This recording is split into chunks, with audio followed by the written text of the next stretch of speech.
Welcome to the lounge, episode 10. So happy double digits, where we've made double digits. We've done it. I can't even believe that it's been 10 times 2, so 20 weeks of this. 20 weeks. And Last of Us is almost over too. So that's what I've been thinking about lately. I can't believe that show's almost, I know we're not talking about it, but that show's almost over, which is wild to think about. It's been 8 weeks since that show started or something like Yeah, that. we'll be talking about that on the next episode, right? Yes, we will. Yep, it lines up perfectly. Because we just miss Resident Evil 4, because it comes out like a few days after our podcast, so... Pain. So, Oh, we can talk about the demo though. They'll probably come up with the demo. Yeah, we're getting a Capcom show this week, apparently. Yeah, we're probably getting that demo this week. And on or the flip next side week. of that, it means we have 2 weeks to play it. That's true. I like that. Anyway, I already seen too much of that game. At this point, I feel like I've seen... They've shown so much of that game now. I can't get enough. I eat up just about every video I've seen, but I'm starting to get to the point I want to start avoiding it because even though I have been avoiding it, because it's just you get to that point where you're already sold on something, and so the only thing watching more gameplay of it is gonna do is spoil stuff for you. There's no point. Absolutely. All right, so I'm Sebastian. Once again, I'm joined by Dory and James, and Mitch is not here today, so I know he's moving, so we wish him well for that one, because we know it's a pain in the ass to move. It is. So today we're going to talk about Final Fantasy 16 impressions, because we got a whole showcase of that. We got, it has to be 40 minutes of gameplay I've seen. We also are going to talk about Like a Dragon Ishin, Atomic Heart, Octopath Traveler 2, PSVR 2, and the state of play. Not a very good state of play, but a state of play nonetheless. So we're going to start with Final Fantasy 16, the impressions, because, man, that game's gameplay looks insanely good. Insanely good. And I have some problems with it, very small problems with it, but for the most part, it looks like a high-quality game, and it's looking like a real game of the year contender for me. Actually, it could be my game of the year, honestly, if Zelda doesn't live up to the hype. So what did you guys think about the gameplay? Yeah, it looks really good. I think that the real-time action stuff is really going to breathe new life into this game, into the series in general. That's not anything particularly new for RPGs, but for Final Fantasy, for a mainstream game, I mean, it's only been Final Fantasy 15 and maybe 14 that have had it, and it just hasn't had that prestige feeling that I feel like they're really going for on this one. So I think the combination of really putting their all into it, just saying, yeah, this is fully action RPG. We're fully committing to this, fully committing to the budget. Obviously the Game of Thrones-esque kind of world they're living in, full of political intrigue, is awesome. Those kaiju fights looked amazing. So I'm just incredibly impressed by the showcases I've seen. And I think the gameplay looks amazing. Yeah, it has the Final Fantasy 15 epicness of just giant battles and everything, huge things on the screen. It has QuickTime events, and it doesn't even feel like a bad QuickTime event. It kind of feels like God of War, where it adds to the epicness.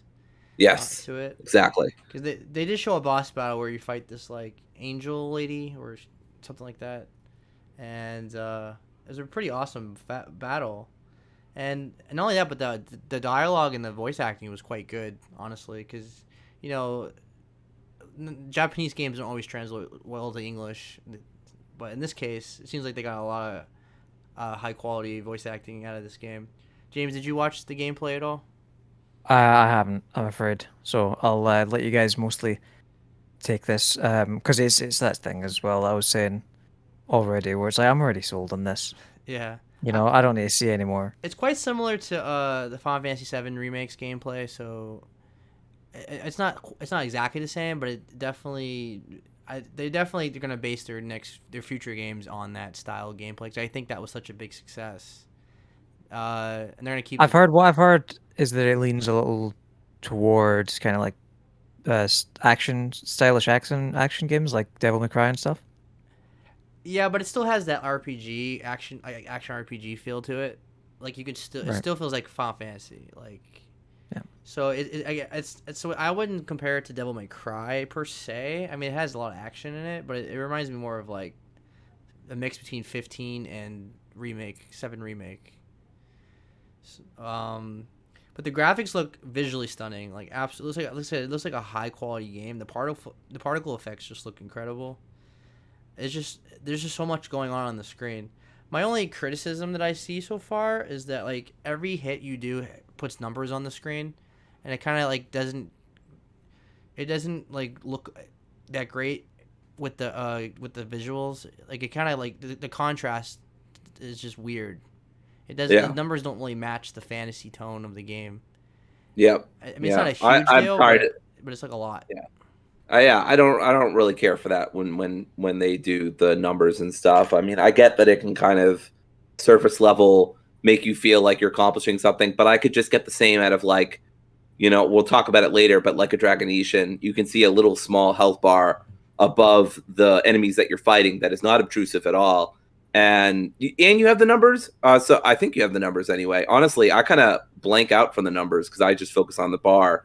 But that's all you need. You just need that bar above like enemies' heads or whatever. That's just very non-obtrusive, but just visible enough. You don't need all these numbers and stuff. It's like that meme that is like, we don't need RPG elements in every single game. I understand this is an RPG, so obviously that's different. But some RPG elements just should be left in the past. I think I don't need a lot of floating numbers around my game screen while I'm trying to play a game. It's not like a huge deal, but it is a little annoying. Yeah, I mean, hopefully they gave us like some settings to adjust the numbers, or maybe use different font or something. Yeah, that'd be good too. Or something like that. Make it smaller, make it blend in. Yeah, those are good calls. Yeah, and another cool part was when he turns into Ifrit. He turns into like the giant flame fire summon, which is like in every game. And then it turns into like a kaiju battle. Yes, it's really awesome. It looks so good. Obviously, it's Final Fantasy. The music sounds amazing. So I just can't wait for these epic battles between these kaiju-esque monsters, gods, really, that are just huge. And yeah, I completely agree. When I saw those cutscenes and I saw the QTs here and there, like because the battle felt so grand and epic. Like it felt earned, even though like it didn't feel like they were just, let's throw a QT in here because that would be fun, like, or quirky or whatever. I did hear from IGN that the move set for all of them seems to be pretty limited, but I also don't think you'll be playing as them a ton, so I'm not sure that'll be a huge issue. But all the moves you do have are obviously hugely impactful. Like you get to play as Ifrit, you get to play as all these different like summons that you would never get to play as before, and also in such high fidelity too. It's such a cool thing, so I'm very excited for this. And you get a dog companion, which is pretty cool. Did you see that part? I didn't get to see that part. I think I checked out the IGN preview of it and just kind of checked that out. But yeah, I didn't know that. That's pretty awesome. I love a good dog companion. Yeah, it seems like different videos show different things, but it's all the same gameplay. And you get like a whole dog. Like he can like, I guess, sniff things out and stuff, like treasure. Yeah, but I have to relook at that. But anyway, it just looks incredible. Like it looks like game of the year. It only comes out in a few months. Comes out in June, so it's right around the corner, which is insane. I've been waiting for this game for 8 years now. When did 15 come out? 2015. Oh God, I don't know, 2015, 2015, something like that. That's insane. All right, let's move on to the next thing. So, actually, let me do Octopath Traveler 2, because while we're on the Square Enix train. Square Enix train. Squeenix. So, sorry. No worries. So Octopath Traveler 2, incredible game. Now I want to say it's very strange that it's not on PlayStation. The first game is not on PlayStation, but this game is. And then this game was on Xbox, the first one, but the second one is not on Xbox. So that is weird, but absolutely no sense. Do you need to play the first one to understand the second one? That's the question. No, not at all. It's kind of like Final Fantasy, where it tells its own story, all new characters. Okay. From Anthology, yeah. I never played the first game, but I do know that, just from like what people have said. Sure. Now playing this game is like reading a nice fantasy novel. It's like a bunch of stories all interwoven into each other. Like what happens is you pick a person, you'll have a giant map, and you pick a character that you want to play as, and you play as that person's story, which is all the stories so far that I played are really good. I was very invested in all of them, which just says a lot. And you'll do that person's story, and then you'll eventually meet another character, and then when you meet that character, it will say, do you want to see their chapter 1? And you'll say yes or no. And if you say yes, it will take you right to their level, like right their beginning, and you'll play their story all the way up to when you got to that other point, and you can keep doing that, and you basically get everybody's story all interwoven to each other, like the first game. Now I don't think this game will be for you guys, because I know you guys don't like turn-based JRPGs. Yeah. It's very old school. I mean, it's even to the point where it's like it's pixels. It has the old Right. Final Fantasy look, but it's, The old aesthetic. yes, but it's absolutely gorgeous. The mix between 2D and 3D, like the screenshots I've taken are just really incredible. Yeah, I've seen some of the pictures about from it or with it, and it looks really pretty. Absolutely. It's a long game, so I'm gonna play this game in pieces probably throughout the year. I mean, it's probably gonna be like a 100-hour game or something like that. Yeah. To do everybody's story. So it's it's kind of like the Yakuza games in a way that you play like a chapter a day or a chapter like every couple days. Yeah. And you let it like play it out like a season of a show. I think it's the best way to play this. That's honestly been the way I've been doing Ishin is just a couple chapters a night or a chapter a night or whatever's doable. But right. yeah, how does the turn-based combat feel? I mean, it feels pretty natural. I'm sure they had time to hone it from the first game to the second game, but does it move at a good pace, or do you feel like you've got plenty of time? Or yeah, I think it flows very well. It's pretty standard. Like it doesn't feel anything I haven't done before. It does do the Bravely Default like combat where like you can charge up. You get like a little meter in the corner. Like you can attack 4 times that round if you build up that meter. So like you can like just waste that whole meter and attack like an enemy 4 to 5 times, and then like not have it for a couple turns. You take that chance. Do they do random encounters like old school Final Fantasy? Yeah. Oh man, that shit's annoying. There's a lot of them. Yes. That shit's annoying. Yeah, this game is, like I said, it's new, but it's very old school. It's like very old school. If you I like that. I don't like to play these kind of games like back to back to back. Like I know some people. I know I have friends that are like, they play like nothing but JRPGs the entire year. It's like this is all they play the entire year, and I understand. I mean, it makes sense because these games take a lot of hours, so it's kind of hard to balance the two. But for me, I always hit on about maybe 2 to 3 in the year. I would say like Xenoblade last year, and then Tales of Arise and things like that. I don't play a lot of them, but I play like maybe 2 or 3 in a year. So this game like scratches an itch. Like I really like this style of gameplay, but like I said, it's not something I'd play like all year, every year. Yeah. So. Yeah, like you said, definitely not my genre, but I'm glad that did Square Enix make? Are they behind this, or is it somebody else? The Square Enix. Oh, the Square Enix. Okay, I was about to say I'm glad the devs were able to make a sequel to a new property, but it's Square Enix, so I guess I don't have to be like super excited that it's an indie dev or something. Yeah. It's yeah.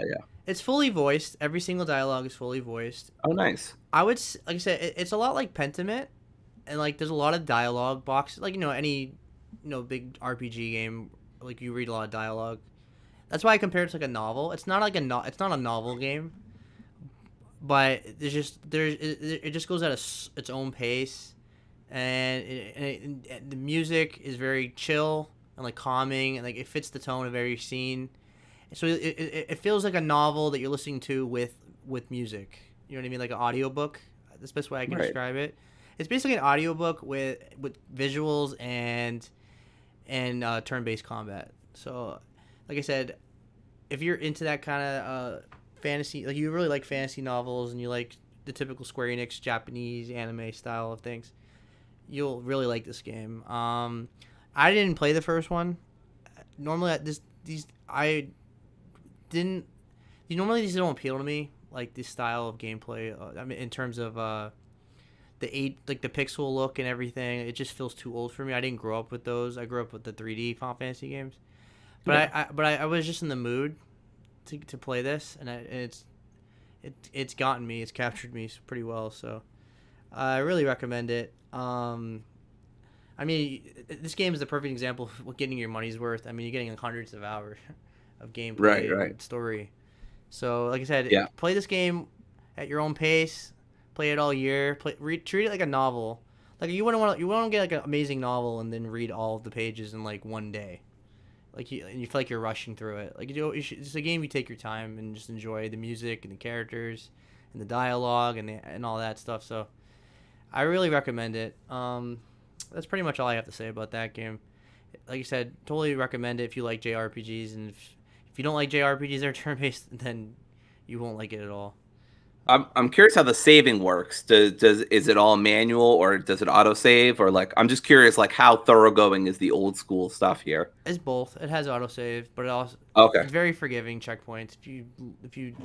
I only died like once. That's because I went in the wrong area where everything was overleveled. Yeah. But it took me right to the like place right before it, like a minute before. So it was the checkpoints are very forgiving. And then it has the manual saves, the typical like there's portals around and you just walk to it and click the X button. So it's not that old school where it doesn't auto save. It's very forgiving. It's still a modern game. It just has an old school like trappings. Tribute. It's like a tribute to the old school. Just like Tenacious D. Yeah, because the visuals themselves are like way more advanced than. Yeah, of course. Super I mean, it looks gorgeous. Yeah, it looks gorgeous. So it does feel like a PS5 game. It just has an older aesthetic to it. Yeah, well, that makes sense. Yeah. All right, so we've been talking about Like a Dragon Ishin, and I just bought it yesterday. I actually cashed in some points that I got for purchasing the VR with Sony rewards, so I was able to get this game for $10. And I gotta say, Like a Dragon Ishin is really great so far. I mean, I just got to chapter 3, so I'm very early in the game, but as I would expect, because I'm a big Yakuza fan, the storyline and the character models are awesome. Like I'm very invested in the story. So Dory, you're farther than me. Can you tell us about the game? Yeah, so I'm about 16 hours in, maybe 17, about chapter 8 or 9. There are 14 chapters in the game, so I'm more than halfway through. This is only my second Yakuza game. I played Yakuza 0. I love Yakuza 0, one of my favorite JRPGs, action RPGs of all time. Excellent game. I don't think this game quite reached those heights. I think Ishin is basically kind of a glorified remake or remaster of a 2014 game that came out only in Japan. Yakuza wasn't quite as popular as it is now, and so they didn't quite have the funds to take it worldwide. But obviously, Yakuza has completely blown up since then in terms of popularity, and for the better. And so now, Like a Dragon Ishin is completely remastered for the PS4. It looks gorgeous. There are little minor graphical issues. Some pop in. Sometimes people will disappear. Sometimes sometimes textures take a second to load in. Very minor stuff. Nothing that I've had no.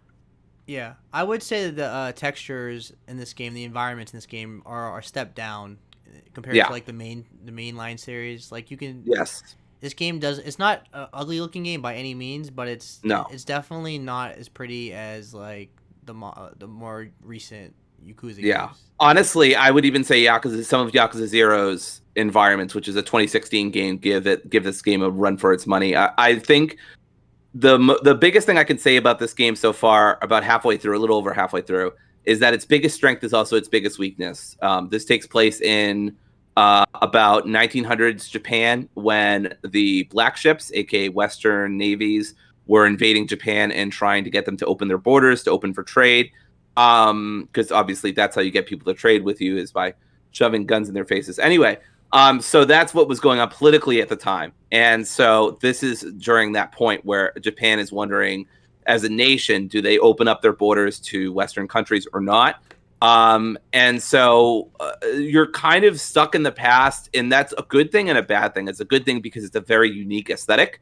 I love like shit posts on like Twitter and Tumblr and shit where it's like, for a certain small period of time, like samurais were alive at the same time as like cowboys were alive, which at the same time as like London aristocrats. Like you could make a D&D party out of that. But anyway, so it's just wild to think about because you have these samurais who are basically at the end, like the age of the samurai is pretty much done because guns have become so popular, even in Japan. And that's one of Ishin's big things is that you can use a gun and a sword. It's very cool. I'm sure Seb and I will at the same time, which is my favorite style by far. It's the quickest style, the coolest style. It's the style the game wants you to play. Let's be real. But it's super fun. I find that the game kind of teeters between, like, I always feel like I'm just on the verge of like finding the gameplay a little samey or a little dull, but then I'll discover, oh, I haven't used this style in a while, or I haven't used this style in a while, or the card system will bring something new into the fold. So there will always be something new or a character or a storyline, just something there that keeps my attention and makes me want to reinvest my time, reinvest my energy. And like Seb says, if nothing else, the storylines, I mean, it's Yakuza. It's a great storyline. It's well acted. It's well written. The character models look great. Just there's no real problems here storyline wise. It's a classic Yakuza game that looks good and is intriguing. I'm towards the end of the half of the game, and the main mystery of the killer that is going on in this game, I still am not quite sure who is the person. I have my suspicions, and it's down to like 4 people. But 3 of those 4, I think you could plausibly make a case for. And so the game has done very well to be like, yeah, you think it's this person, but it's actually could be another person. So the writing's just phenomenal. I have no problems with the writing, really. Yeah, just for context, from where I'm at, his father gets killed by a masked man, and the whole game, the mystery of him trying to solve who the masked man is, and the only thing he has to go on is his fighting style. He doesn't know his name, doesn't know his face. All he knows is the person's fighting style, and so he joins a rival or the enemy clan to find who that person is, because that person's part of that clan. That's all I know so far. Yeah, think basically The Departed, but in ancient feudal times and with a way less of Boston accents. That's what you've got going on here. Clearly, 1-to-1. But no, it's captivating shit. And I mean, like, I will say it's a little off-putting that some of the face models are clearly just reused from other Yakuza games. That's a little weird because, like, I don't know. I get it. Like, they're kind of characters just from the future. It doesn't bother me a lot. I've gotten used to it already. It didn't take me that long to get. And I also knew it was going to be a thing because the IGN review mentioned it.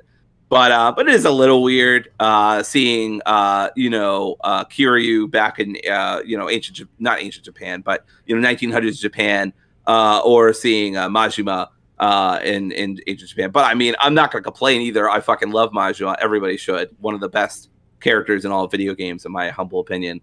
I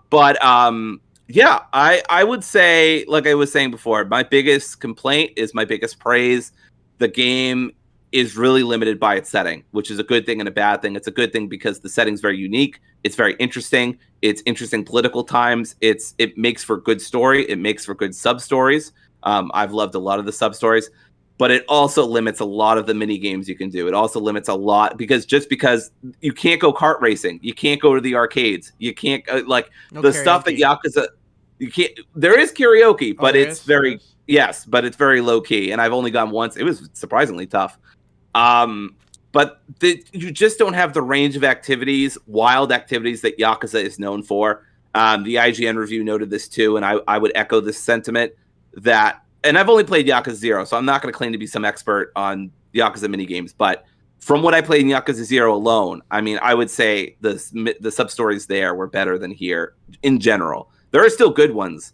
But, I mean, just as an example, I mean, some of the things the game has you do is cut wood or give a sumo wrestler food or, reunite 2 kids who are like one who's like moving out of town, which I love that one. That was very emotional and lovely, but it just doesn't have the kind of zaniness for the most part. There are a couple of sub stories that are definitely weird. Like there's an ultra competitive mail courier team that wants to beat Ryoma as bad as possible, and I'm pretty sure one of them has a crush on him. So there's definitely that zaniness that Yakuza is known for, but because of the time period, it's just kind of toned down necessarily, and that kind of hinders some of my enjoyment of it. Doesn't make it a bad game by any means, but I definitely think that makes the mini games a slightly weaker option than if you were going to play, for example, more modern games like a Dragon with the more recent Like a Dragon, or even Yakuza 0, or the remasters of 1 and 2. So yeah, I've been having fun. I've been having a lot of fun with it. Seb, I don't know if you had any other thoughts though. Yeah, I still have other stuff I could say. Just for context, it's all the same characters from the Yakuza games, but they're not the same character, but it's the same character model and same voice actor. Exactly. Yeah. So it's like an alternate universe or alternate, like it's like their reincarnations. Like yes. it's like the Yakuza characters are the reincarnations of these ancient people. Right. Exactly. Which is kind of cool. And actually, I think I'm like, oh, I know that person. Oh, I know him. Yes. Because I played it. I'm not gonna say I haven't beat like all of them or anything. I've beaten 0, Kiwami 1 and 2, and I beat Like a Dragon, the RPG one. So I have. So I'm not gonna say like I'm a huge expert on this series, but I definitely played enough to understand what they're going for. Yeah. I would say with this game it's not like criticism, but when I play these games, because they're all the same, this game does nothing new in that regard. Like it's sub-stories, you walk around the town, you go from point A to point B, you go to the pink marker on the map, and it's mainly cutscenes that you watch. It's just like, also I forgot to mention I also beat the 2 Judgment games as well. It's like all those games. It's a typical Yakuza game. So I do get burned out after a while if I do too many sub-stories in a day. So I like to do a chapter a day when I play these games. And this game is no different. Like today, I got to chapter 3, and I feel like I got my Ishin for today, and I don't think I'm gonna go back today. I think I'm gonna tomorrow do the next chapter. I think that's totally fair. Yeah. I was saying earlier, that's similar to me. I mean, I've stayed up and done, I think the most I've ever done is 3 chapters in a night.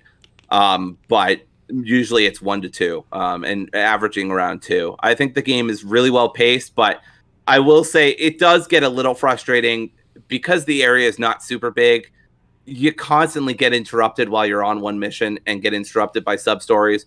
Obviously, some of them you don't have to do, so that's nice and they're optional. But often you feel like you have to because the writing is so compelling, which is kind of, a good thing and a bad thing. You're like, oh, I really want to help this person. So that can be a trouble. That can be a problem with pacing.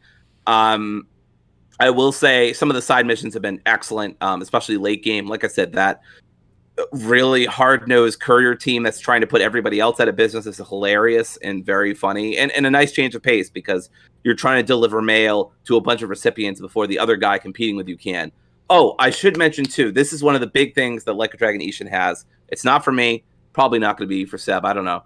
But if you're really into slice of life stuff, there is a part of the game where this unlocks for you, where you can totally get away from the battles, get away from all the excitement going on, and you can you're basically trying to help this woman pay off her debt to her house. And you get to cut up vegetables, you get to cook, you get to play with the dog and cat, you get to talk to her, you get to have like nice slice of life moments. I haven't done too much of this because, like I said, it's not really for me. I've done a little bit of the cooking just to say that I have. I've done a little bit of the farming just to say I have, but I don't particularly find it enthralling. It's not really what I play Yakuza game for. But maybe you really like Stardew Valley and you like Yakuza, you weirdo. And maybe you want Stardew Valley in your Yakuza. I don't know why you would want that, but I'm not going to judge you, even though it sounds like I am. I mean, it's a great option for that, and it's totally optional. You don't have to do it if you don't want to. I ignored it for several chapters, and then I went back into it, and the game didn't punish me. So it's nice. It's there. I don't know that I recommend it, but I'm also not really the target audience for it. So I'm not saying it's bad either. It's just not really something it's something like my partner Kim would love. She loves Stardew Valley. She started playing Cozy Grove lately. She loves that game. This is kind of her stuff. I'm more let's let the let the swords go and stuff like that. You get the wacky weapons too. I won't say too much because I don't want to spoil anything, but it's Yakuza. You get weird weapons. You can just wield really wild stuff towards the latter portion of the game. I actually just unlocked a couple of special weapons that I'm excited to try because it'll mix up the combat. One of the big things about the game is the card-based combat. I really thought this would be a much bigger part of the game given how hard they were kind of marketing it, but it doesn't come in till like, I don't know, 1/3 through the game. And even when it does, it's just kind of passive buffs. I will say though, God, I have to say this. One of the reasons I even bought the game is because one of my favorite wrestlers of all time, Kenny Omega, is in it. He's actually one of the trooper cards that you can get. And it's awesome because his card is named after his finisher, the One-Winged Angel, which is of course named after Sephiroth, because Kenny's a huge video game nerd. And when you hit somebody with his attack, you get the whole good night and good night bang or whatever. Goodbye and good night. And so it's just awesome. It's just such a little cool thing. It's specifically like for me, as a big wrestling geek, as a big Kenny geek. But I thought that was so cool. There are other cameo appearances by celebrities. There is Raul Coley. I'm probably butchering his name. And a few other people from the gaming sphere that are in this game as special cards. And it's free. It's free DLC. So you have no excuse to not go to Bob, the guy who is always selling you DLC in these games, who's dressed up in clown makeup for some reason, and just kind of chilling. And he's just like, hey, you want some free DLC? So that's great. You get really cool, strong cards for free right at the beginning of the game. Not the beginning of the game, but the beginning of when you get the cards. And it's real helpful. Really enjoy that part of the game too. But yeah, I overall I feel like this is a great game, but it's not Yakuza 0 for me, and it's not I don't know, it's not going to be my top 5 or anything like that. I can guarantee that. But it is a great game. I don't know if it's worth, I know this is always subjective and shit, but I don't know if it's worth $60. I would say this is more of a $40 game. This feels like a glorified remake or remaster, whatever you want to call it. And I don't really know that it's worth $60, but I don't regret paying $60. It's a Yakuza game. It's an RPG. I'm going to get plenty of hours out of this if I really want to. I've already gotten 17 hours. I think I'll get 30 to 40 hours, which is great. It's a lot of good quality content for a decent price. I think it could be a little less, but that I could say that about many video games. Yeah, I mean, if you like Yakuza games, this is definitely worth $60 because if you're a Yakuza fan, you already know what you're gonna get. You already know what to expect. So if you love Yakuza games, it's definitely worth $60. Yeah. But yeah, I agree with what you said earlier too as well about like this game is very stiff and the maps are small and you're all constantly getting interrupted by either a fight or by a sub story. Now like that happens in the other games as well, but I feel like the map's bigger.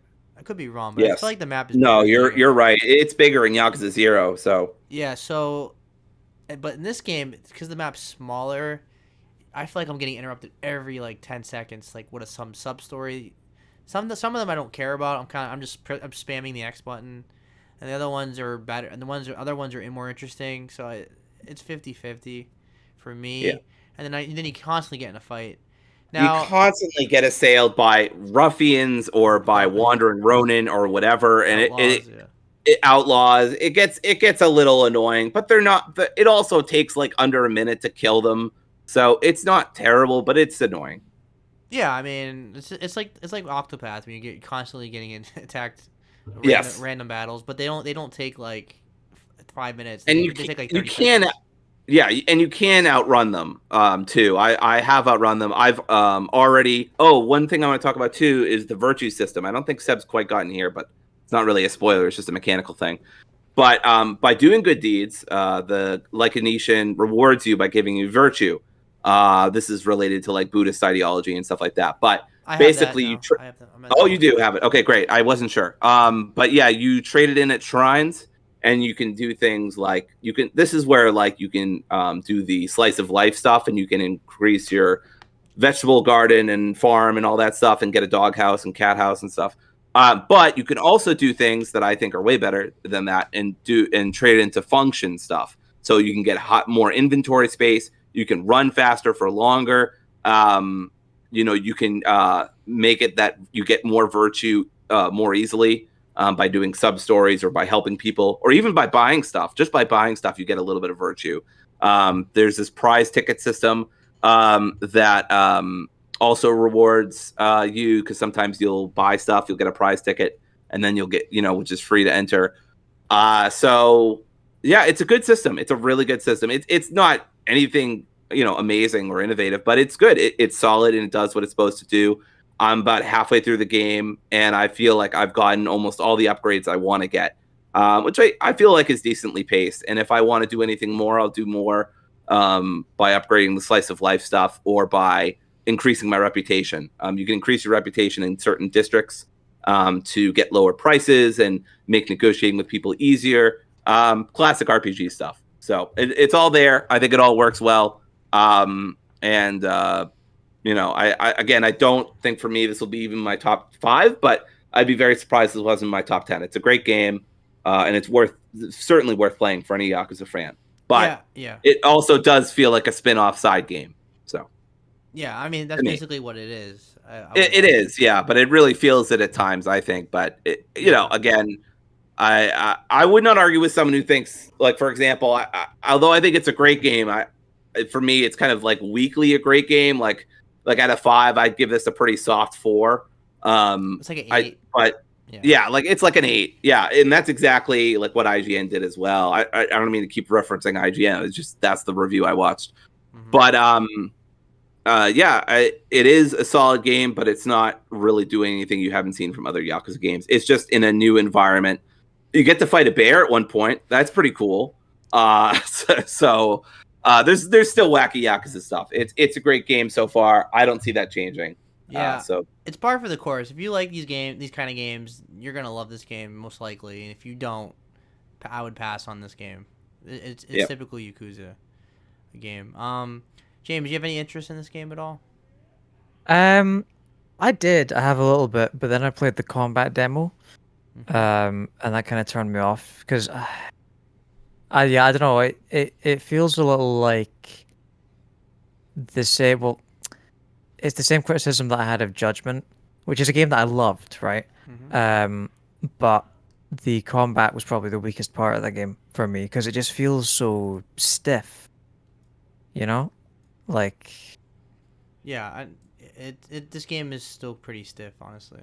Yeah, and it feels the same. It's it just feels like there are better games to go to for melee combat, and I don't feel like that's a hot take, right? I think I think it's a pretty common criticism of that franchise, right? Yeah, it's not the best gameplay out there. It's solid enough, and there's enough diversity in it to keep me entertained. But there are definitely rough points in it. One thing I hate. This is a little like idiosyncrasy of mine, perhaps, or maybe it's a larger issue, but I hate that Ryoma can just get like certain strikes will just knock you to the ground and you're just stunned and it like will knock you down there for like a few seconds. That just sucks. It kind of kills the pace of the fights. It doesn't really do anything. And I've been playing this game for 17 hours and I've almost never skipped a battle. I have never seen an enemy capitalize on that. Not once. Never have they capitalized on me falling to the ground. So it's fucking pointless and it's just aggravating. Yeah. You're just knocking me. Not even bosses. I even fought one of the leaders of the faction that we've been talking about, and he still did not take advantage of me falling to the ground. So there's no point in it, as far as I can tell, except to frustrate the player and make you want to block or dodge. And like I'm already doing my damnedest to do that. So yeah, that there I agree with James. There's definitely some stiffness here. It definitely feels sometimes like I'm not sure exactly what combination of buttons I should do or how I should do it, or that there's just not quite enough variety. So like I was saying earlier, I wouldn't argue with someone who just said this is overall an above average game, but I love Yakuza silliness enough that For me, it's a little more than that, but I agree. I would say the blocking and the parrying is not great in this game. It's very I finicky. feel like I'm clicking the button and he doesn't block or he doesn't parry, and I know I have the timing right, and for some reason he Yes. just doesn't do it. So I still get hit no matter what. And then you still got the typical like difficulty spikes with bosses, like when you're fighting like the scrubs, they're not that hard at all, and then all of a sudden the boss just has like, he gets like the Monster health. the monster health and the heat meter, and like every attack they do just like takes a chunk out of you. But overall, it's not like I haven't died yet in any battles, but like I said, I'm still early though. But so I'm not saying it's hard, but it's finicky, the gameplay, especially the parrying and the blocking. It's not. Yeah, exactly. I've played way better, more cohesive games in the action genre. But overall, I agree with Dory. It's like, for me, it's like 8 out of 10. It's not. Yep. It probably won't be my top 10 considering how loaded this year. How many games? Yeah. I mean, I already have a top 5 now, and it's crazy. And yeah, it's it'll probably be on Game Pass down the road, probably within a year, or PlayStation Plus. So depending on what they do. So yeah, I would if you're really into these kind of games, definitely get it for full price. But otherwise, you can always wait. This game is this game is really dependent on if you like Yakuza games. It doesn't do anything besides. I'm sure it'll be on Game Pass at some point as well. Yeah, I'm surprised it's not. Honestly, I would have gotten this on Game Pass for sure if I could have. But it's a great game. Yeah, I mean, like I said, I'm not one of those people that like waits for Game Pass either. Though, if I want a game, I'll spend the money. But now, why we're on the topic of like a top 5, do you guys have like a top 5 right now? Like, do you feel like, is there any game that you played this year that you feel like is definitely gonna be in your top 10 or top 5? Because like last year, Elden Ring came out, I want to say March or April, and that game stayed my number 1 the entire year. Like, do you feel like you have a game right now that like? I feel like, I don't know, I feel like you guys might say Hi-Fi Rush for that. That's my top 5, yeah, for sure. I was definitely thinking. I still haven't finished it because sad. I really enjoyed it the first few levels, but it started to feel a little repetitive, and I wasn't as invested in the story as It's very repetitive. Yeah, and I wasn't as invested in the story as I would have liked to have been. So that kind of kept me from wanting to put up with the repetitiveness of it.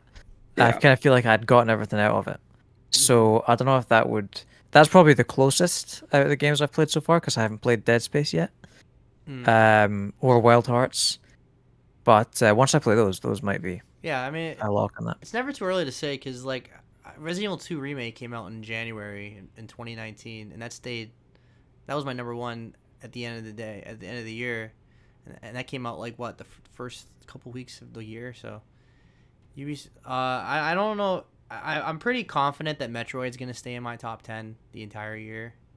That was just high. Right, I keep forgetting that came out. That was just a high quality game, and then Hogwarts Legacy is a quality game, and then Dead Space Remake is a quality game. So all 3 of those games are most likely gonna stay in my top 10 the entire year. But yeah, I mean, I would be very disappointed if Resident Evil 4 doesn't stay. If it doesn't make my top 10, considering how much hype and focus they've put on that game, I'd be shocked. I really hope it's not, Resident Evil 3 Remake all over again. Don't need to go there, Seb. I don't think it will be though. I think it's looking good. Yeah, they're putting all their marbles into this one, so I think this doesn't feel like they said it'll be just as long. They said it'll be just as long as the original. So they're not cutting content. Yeah. My prediction for that is that it lands in between Resident Evil 2 and Resident Evil 3 Remake. Not as good as Resident Evil 2 Remake, but better than 3. Yeah, like Resident Evil 3 was like a 7 out of 10 for me. This game will probably be like an 8.5, 8 maybe. I see what you mean. Like, it's not going to be... 2 is just such a high bar. Yeah, I mean, we'll see. It probably, like, it's one of those things with remakes, right? It's like... Resident Evil 4, the original, has like a 96 on Metacritic. And it's like, will this remake hit 96? Most likely not, right? And it's like, does that make it worse than the original? Like, not necessarily. because it's just different era. But yeah, I feel like this game's probably gonna be. If it gets like 91, 90, I'd be blown away. That means it's Resident Evil 2 status. But I think it'll get low. I think it'll upper 80s, lower 90s. That's what I'm feeling right now. I'm leaning on like 80, 88, 87. Yeah, and that's that's incredible. So I'd be so happy with that. But yeah, it's just one of those remakes. Like it's probably gonna be like James said in the middle between 3 and 2. I mean, 2 is like 2 is a high bar. I mean, that's if you agree with the tiering that we're doing here of 2 and 3, because me, I live in Bizarre World, and I think 3 was better than 2. But anyway, yeah, that's definitely Bizarre World. But yeah. Well, the consensus is though is that a lot of people the consensus, found 3 which I disagree with, but that's fine. I'm part of the Dum Dum Club. So. But I had a great time with 3. Like I said, I beat Resident Evil 3 remake like 10 times, so it's not like I hate that game. No, for sure. You're not James. I can speed run that game. I love what I like about that game, even though it has a lot of problems like in terms of like just cutting content out. I just love like a game that is unapologetically linear, and it just gives you cinematic like moments, and you just have a fun time for like a couple hours, and then you're kind of done with it. Like. It's probably a horrible game for like $60, but but nowadays it's like $20. Like if you never played. How do you think I feel? I bought the fucking collector's edition for $250. Jesus Christ! No wonder you hate that fucking game. But yeah, if you I do want to say real quick. If I had to do my top 5 right now of 2023, like games that have come out in 2023 that I played, which I think is only 4: Hi-Fi Rush, Metroid, Atomic Heart, which we'll talk about soon, and Like a Dragon Ishin. Yeah, I think Hi-Fi Rush would be my number 1 right now, which is wild. But I'm sorry, but you just can't beat destroying robots with 9-inch nails in the background. That's a 10 out of 10 moment that will never get taken away from me until I Eternal Spotless Mind, Sunshine, whatever the fuck myself. Yeah. So Hi-Fi Rush. What about Hi-Fi Rush is number 4 for me right now. Yeah. What about the Final Fantasy VII DLC for Power Wash Simulator? Are you guys going to play that? No, I don't think so. I did hear that was coming out, though. That's amazing. Have you guys played Power Wash? Things.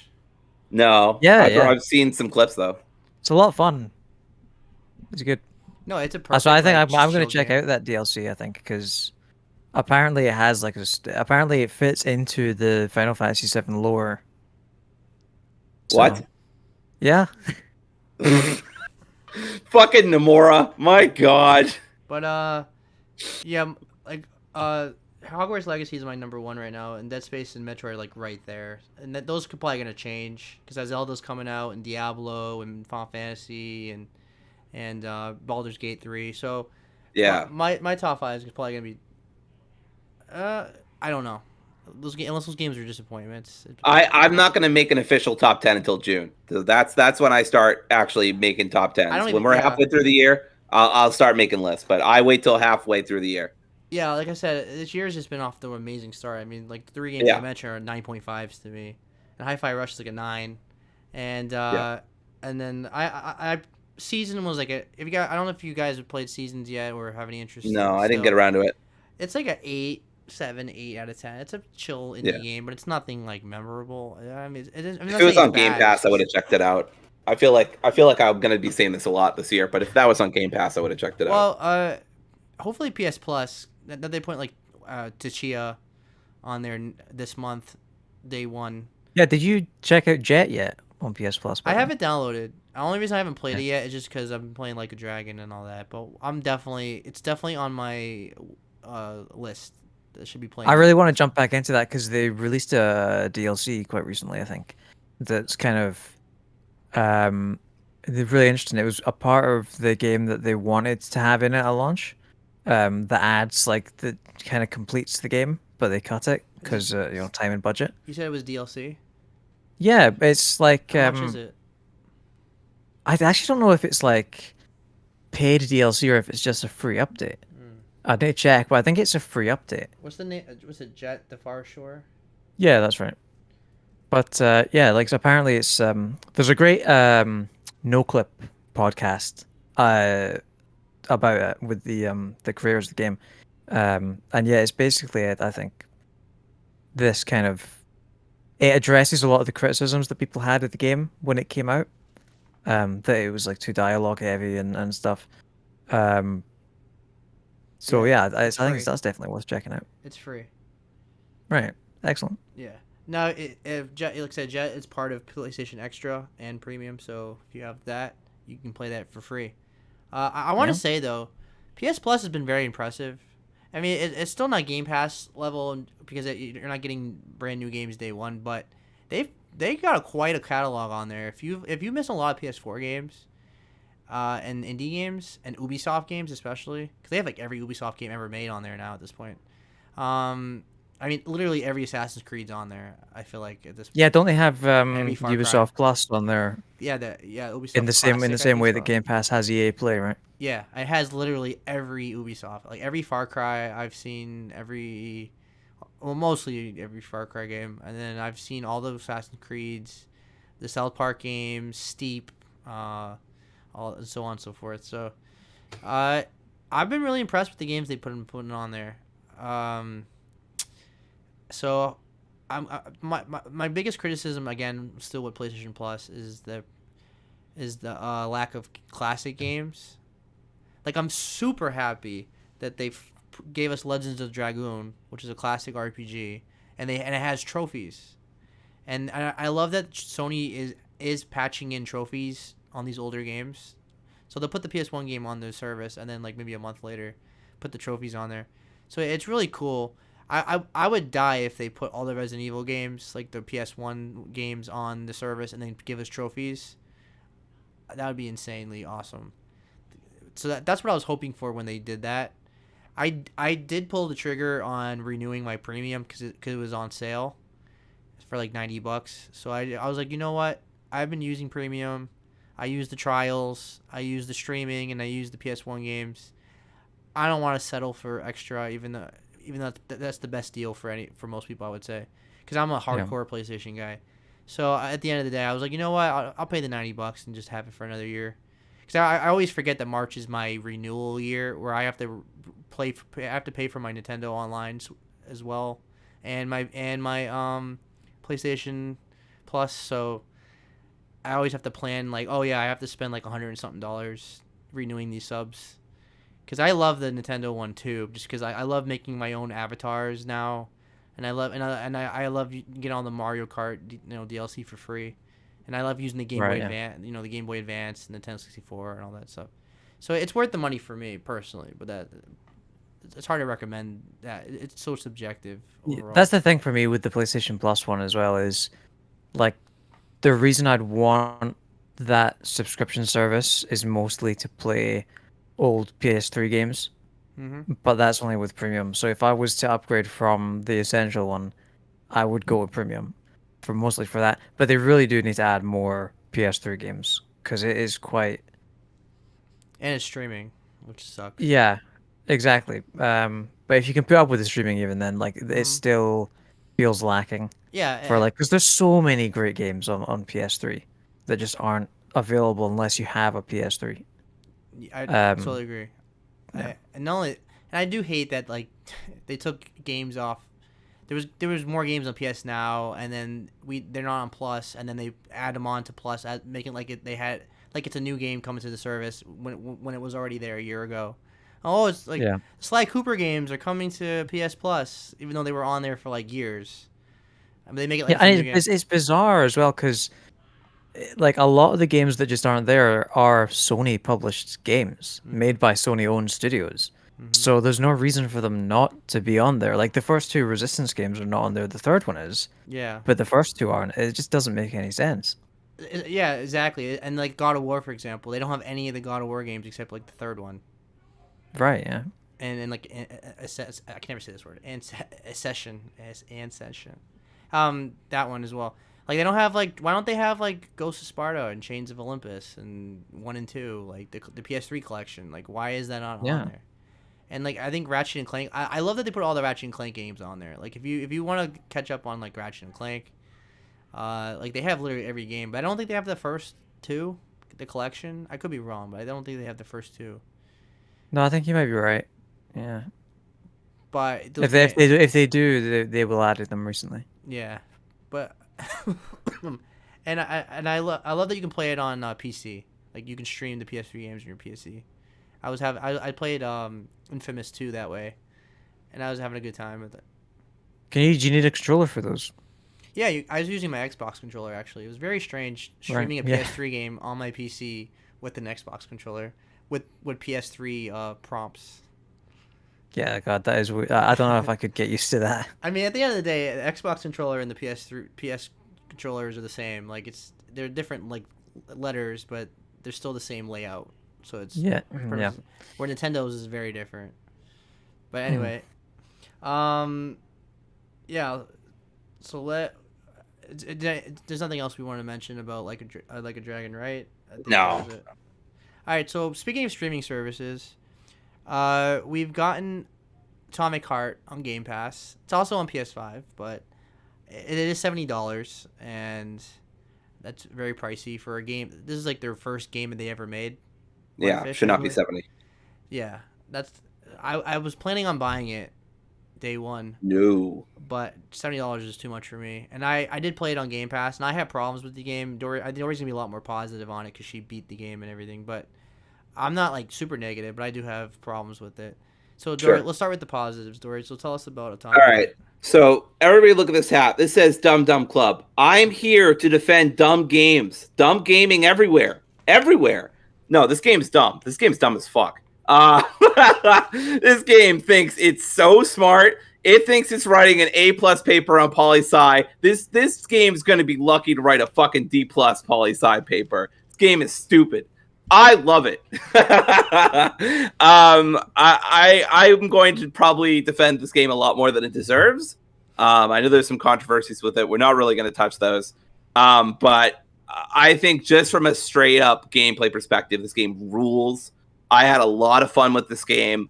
I did something that kind of screwed myself over from getting the rocket launcher and assault rifle, which is kind of a bummer, but that's more on me than on the game. It's just the way the game randomly distributes loot and chests. And halfway through, I stopped checking or forgot to look in save rooms and thereby missed out on some important loot and never completely recovered. But it kind of honestly worked because the game just became more intense. My most powerful weapon was my shotgun and my special abilities. And so the game kind of became more about like getting in close with shotgun, scurrying away, hitting with some special powers. Anyway, yeah, I have a lot of positive things to say. I definitely have criticisms. I'm going to sound like this game's like 4.5. It is not. But we'll get into why it's not in a bit with Seb. But I will say positively, the gameplay is super fun. It's people can say it's baby's first BioShock or whatever if they want to, and that's not wrong. I think that's probably accurate. But I don't. For me, it's like, I'm not trying to start a debate with Seb, but for me, it's like The Force Awakens. People were like, The Force Awakens is basically A New Hope. And I'm like, cool. I love A New Hope. That's one of my favorite movies of all time. I don't see the fucking problem here. And so the same thing with Atomic Heart. Atomic Heart is liberally, the student in your classroom who's liberally and obviously copying other people's work. Well, Atomic Heart's doing that. Now, I will say it gets away with it because the aesthetic is so good. The design team knew their fucking assignment and they nailed it. I mean, the aesthetic of everything is so cool. Everything has a fresh coat of paint. Everything looks so different compared to every other game. There's even a little sly nod towards, I don't think Seb's seen this, but towards the end of the game, they make a little sly wink and a nod towards BioShock, the first BioShock specifically, which I got a laugh out of. I thought that was funny. So the game's not pretending that it doesn't take liberally from BioShock or Fallout or games of that ilk, and I think that's fine. I mean, nothing's new under the sun anyway. You've got special powers, you've got guns and stuff like that. I don't know what is going on with really creepy fridges because this is the second game this year that I played that has a really fucking creepy fridge. First, it was Hi-Fi Rush, and now it's this game. This game is significantly worse in that department because it's M for mature. So, but anyway, I don't know what's going on with that. And no more creepy fridges, please. I swear to God, if fucking Resident Evil 4 puts a creepy fridge. Doesn't the guy jump out of a stove or something? Anyway, it doesn't matter. Yeah.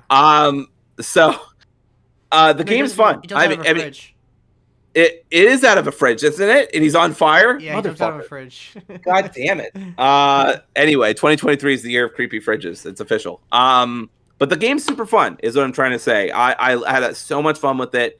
I was able to play it on my PS5 controller. I was able, I think this is a really cool accessibility feature. I wish more games on the PC had it, but you can change the icons so that matches up with the PS5 controller. So that way I didn't have to readjust my brain and figure out which button was which. The game is fun. I don't think the writing is as smart as it thinks it is, but I also don't find it as offensive as some people on Twitter or some people online are saying. It's not good. I'm not going to defend it. I'm not here to defend it, but I'm also not going to say, like, for me personally, I didn't expect going in to see like a dissertation on Soviet Russia. I also want to point out, people are like, oh, this is, they were looking at trailers and shit and not the actual game. They're like, oh, this is so clearly Soviet Union propaganda. I have never seen a game that is so anti-Soviet Union / anti-Russia in my fucking life. These people are clearly saying fuck Putin without saying fuck Putin, like, because they don't want to get fucking killed. So, I mean, like, I know this was a minority of people online, but I just want to put it out there. I played the whole game. This is a game that's deeply critical of power, deeply critical of authoritarianism, deeply critical of... It's like Fallout. It's like BioShock. It's super critical. It's satire. It's super critical of authority in general, honestly. And I'm not saying it's a good criticism or it's particularly innovative, but it is not like, oh, Russia's so great, please root for Russia in the war against Ukraine, right? That is not what's happening in this game at all. I don't think I've seen a more deeply anti-Putin game in my life that is trying to be anti-Putin without being anti-Putin because they don't want to get disappeared. So yeah, I just want to point that out because I know there's all sorts of political stuff, but yeah, I mean, overall, I think this game is great. I'm going to probably sound higher on it than I actually am, but the game's just so damn fun to play. We talk a lot about how gameplay is king, and I mean, that's, apparently going on my gravestone at this point. Like, I'm defending a very dumb game, but you know what? Like, I'm fine with that. I'm okay with that. This is a very silly game that thinks it's very smart, thinks it's very macho, and very cool. I agree that that's off-putting. I also think it's off-putting. The main character kind of sucks. But yeah, Seb probably has more to say on the negative stuff, but I could gush a lot about how fun this game is to play. To experience, here and there, it's got some mediocrity to overcome. I had some technical limits with my PC. I had to keep fidgeting with the settings to get that right stuff. Open world stuff especially. I had some issues with stutter and with I think I had like 1 or 2 crashes. So and I played for like 12 hours or something, so not too bad. But I would have rather played it on a console, but I'm not paying $70. This game is not. If I had played $70 for this game would be this game would be way worse off in terms of my rating, because this is not worth $70. I just have to be super honest about that. But Seb, what did you think? Well, just side note, I don't even know why I pay for Ultimate, because I don't even think I use PC Game Pass anymore. I think I use my Series X pretty much for everything at this point. But because I'm more of a console guy. What I think about it, well, in terms of the positives, visuals are just incredible. Like this, they're beautiful. It's so high quality. I mean, it's one of the prettiest games I've seen ever. Especially the beginning of the game is just mind blowing how good it looks. And then that's pretty much where my positives end for this game. Oh, wow. But the dialogue in this game is just absolutely atrocious. I mean, I was cringing listening to that guy talk. He does not shut up for 5 seconds. I truly think, Seb, we have taken the silent protagonist for granted. I think we need to bring back the silent protagonist. This game literally convinced me that we took the silent protagonist for granted. Everybody started saying, "Oh, it's outdated. It's outdated. You need to get voice." No. Fuck you, people. Bring the silent protagonist back. We need to bring them back. Honestly, just hire better writers is actually the thing. But this guy sucks. This guy sucks. Oh, oh my god, he doesn't shut up. I drives me insane. Like I even changed the dialogue to Russian because he was. Is it better? And I heard it was better in Russian. It's better, but it's still he doesn't shut up. But okay, but that's not my biggest problem with the game. I mean, gameplay wise, it's not like awful. Like I don't hate it or anything. It's just I think the FOV is terrible. They should have FOV. Field of view. They should have just backed it up a bit because when you're playing melee and you get swarmed by enemies, you just get annihilated. Yeah, you just get fucked. You can't see what the hell you're hitting. It's something's in the side of you and you can't see them, and it's like it gets very frustrating. And you die really easy in this game. At least I was dying. You really do too. So the field of view in this game is just atrocious, and I wish you could adjust it, but you can't. What else? There's so many puzzles in this game. So many puzzles. I feel like I was doing puzzles all the time. It was like, and then when you get to the open world section, I hated the enemies kept coming back, and it was like, I think the game was really good the first like hour. I was like the tunnels are cool, like all the cinematics were cool. Then once you get to like the open world, this game takes a nosedive. I feel like I completely yeah. And yeah, go ahead. I just want to say the reason I'm so high on this game, I skipped the open world shit. Yeah. I very quickly realized this game does not work open world. The reason why is because they have these repair bots. They keep bringing back enemies time and time and time again. And so if you get stuck somewhere or if you raise the alarm and can't get away, you're fucked. I mean, they're even self-aware about it. Oh, this is something I'm going to fucking complain about. This game thinks it's so fucking smart because it's lampshading how many goddamn puzzles are in their game. You are not fucking smart for lampshading something that you had design control over. Just don't design the game like that. Like, it's like, oh, I can't believe like there are so many puzzles. How do the scientists even get around the institute? It's like, you're not clever. Just don't design the game like this and don't make it a nuisance for the player. Like Seb says, this game's full of puzzles. Now, I don't mind them. I don't think it's a huge deal. I like the aesthetic of them, but it does get repetitive. Get repetitive. So when you say lampshading, do you mean like the game has a lot of puzzles and the writing kind of self-references that? It self-references. It makes fun of it. It says it's stupid. I wonder if that's like maybe a lack of cohesion between the design team and the writing team, and like the writing team didn't agree with the decision to have so many puzzles. I think that's interesting. I don't know. I don't know if this is true or not, but I get the feeling that like this game was meant to be BioShock, and then they got overly ambitious with it, and then added like an open world section to it and made it bigger than it should have been. The open world feels so superfluous. It doesn't need to be there. You can completely skip over it. I did. The only thing that the open world is good for is for some like lore. And for these like challenge trials that you can do, I couldn't even figure out when I wanted to. I put "want" in quotations here for the podcast listeners.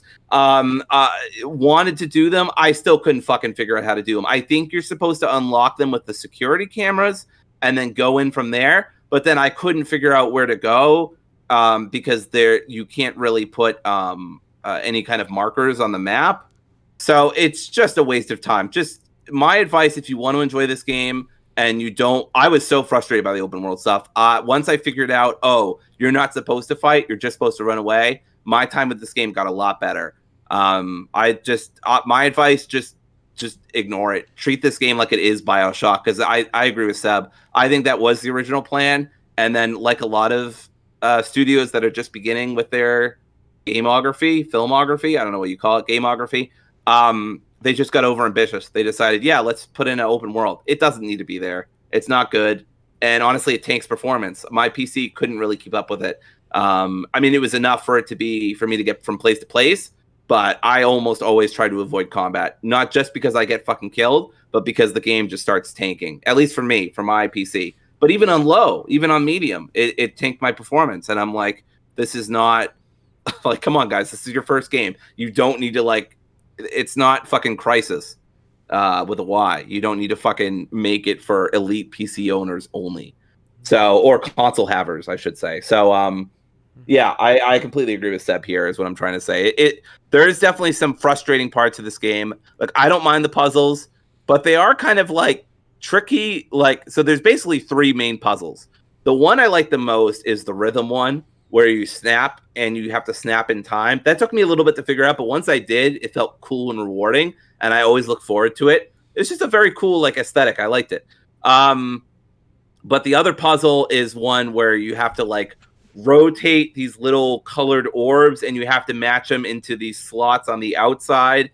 It's just a fucking annoying thing. I will say, I think the way the game works, and I'm not positive on this, this is speculation, but every time I would back out because I get frustrated and I give up, I go back in and I would get it a few times later and it would be a different puzzle. So I think what the difficulty stuff does is that it will make a slightly easier puzzle for you because it knows that you're failing or that you weren't able to do it, which I think is good. And then the third one, and this is the one that probably, I don't know if this is the one that annoyed you the most, Seth, but it's the one that popped up the most, but it's the one where you have to do the switches and you have to get them to go to the side and get the colors all matched up. Like I said, cool aesthetic, but overused puzzle. They do have some puzzles with electrifying switches on the top of ceilings. I thought that was cool. But yeah, like I said, the puzzles are fine. They're just kind of there. I can see why they'd be annoying. Yeah, this game ironically wanted to be BioShock, but at the same time it's just like it should have been BioShock and it wasn't. It wanted to be Fallout at the same time because Fallout even Fallout takes place in the 1950s, like alternate universe where it's futuristic, and U.S. and China went to war, and this game feels like it's part of Fallout's universe, like if it's what the Soviet Union was doing on the side, while the U.S. and China are fighting. It has the same kind of humor. It tries to be funny like Fallout anyway. It's not very funny. No. I think in the whole 12 hours I played, I think maybe I chuckled once or twice. I will say too, another way this game tries to be BioShock is with the twists. Obviously, I will not reveal anything, but there are 2 or 3 major twists towards the end of the game. I think I saw 2 out of 3 of them coming, maybe, or I think only one of them took me really by surprise, and even then, I wasn't like, "Oh, cool." They're fine. They're not. Again, this game thinks it's way smarter than it is. I don't think they're as cool. I don't think the plot twists are as cool as they want them to be, but they're fine. I mean, they make sense. It's not like they come out of nowhere, and you can look back on the game and go, "Oh, that makes sense." There are these little clues and little hints. So it's fine. It's just there, and they're trying to be BioShocky by having these plot twists at the end. They're trying to do the Andrew Ryan stuff from the first game, and I mean, nothing's ever going to top that. But I still remember playing BioShock for the first time, and that made me fucking drop my jaw at the time. So clearly, because I can't talk. But yeah, I will say too, there are 2 endings. It does not matter how good or bad of a person you are throughout the campaign. It just matters whether you make one choice or another. Arguably, one of those choices is actually the happy ending, even though the game kind of frames it as a joke ending. When you see the other ending, which is the ending I went with, because it's the ending really you should go with, because it's more of an actual ending. That really doesn't seem like a good ending. It also seems sequel baiting, which I presume they're going to do a sequel. If they do, and I hope they do, because I still had a lot of fun with this game. I'm almost purely rating this a 4 out of 5 based on gameplay alone, by the way, which I wouldn't normally do, because normally I really care about story. But I kind of knew going in that this game had some narrative issues. I already knew that the main character was kind of insufferable. He does get better throughout the game, but it's like, I don't know. It's like if you're sitting on a needle bed and the needles get slightly less spiky. You know what I mean? It's like, sure, it doesn't hurt as much, but you're still sitting on a needle bed anyway. So yeah, he gets better, but that's all relative. It's like it's similar to Callisto Protocol. For a lot of people, it's like a 7 out of 10, which is still a good game for a lot of people. Like, I think a lot of people really like this game. My timeline seems pretty positive, and the forums seem pretty positive.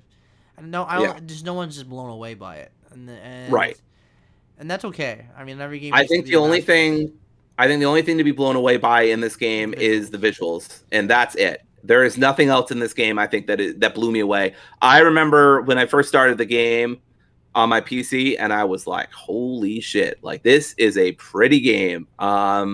They've obviously worked very hard in the visuals. And like I said, the art design, the art direction, I should say, the Soviet retro futuristic design that they went with in this game totally knocked it out of the park. I think that those two things plus the combat really saved this game for me. But I am not going to defend its writing for a second. It's highly mediocre.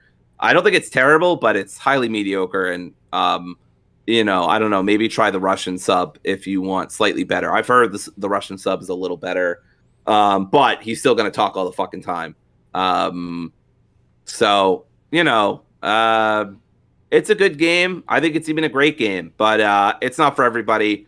Definitely play it on Game Pass. Do not buy this game for $70.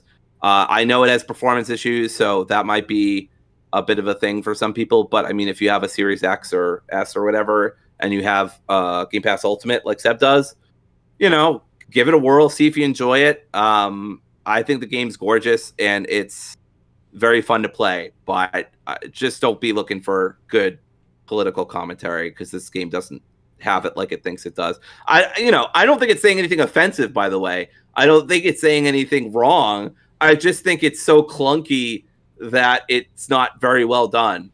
So just to be clear, I don't think its message is bad. I actually agree with a lot of the things it's saying about distrusting power and distrusting like the techno future under the it's basically saying state capitalism and state communism both suck. And I mean, I agree with that. So it's not like I disagree with its messages. I just think the way it's communicate them is subpar.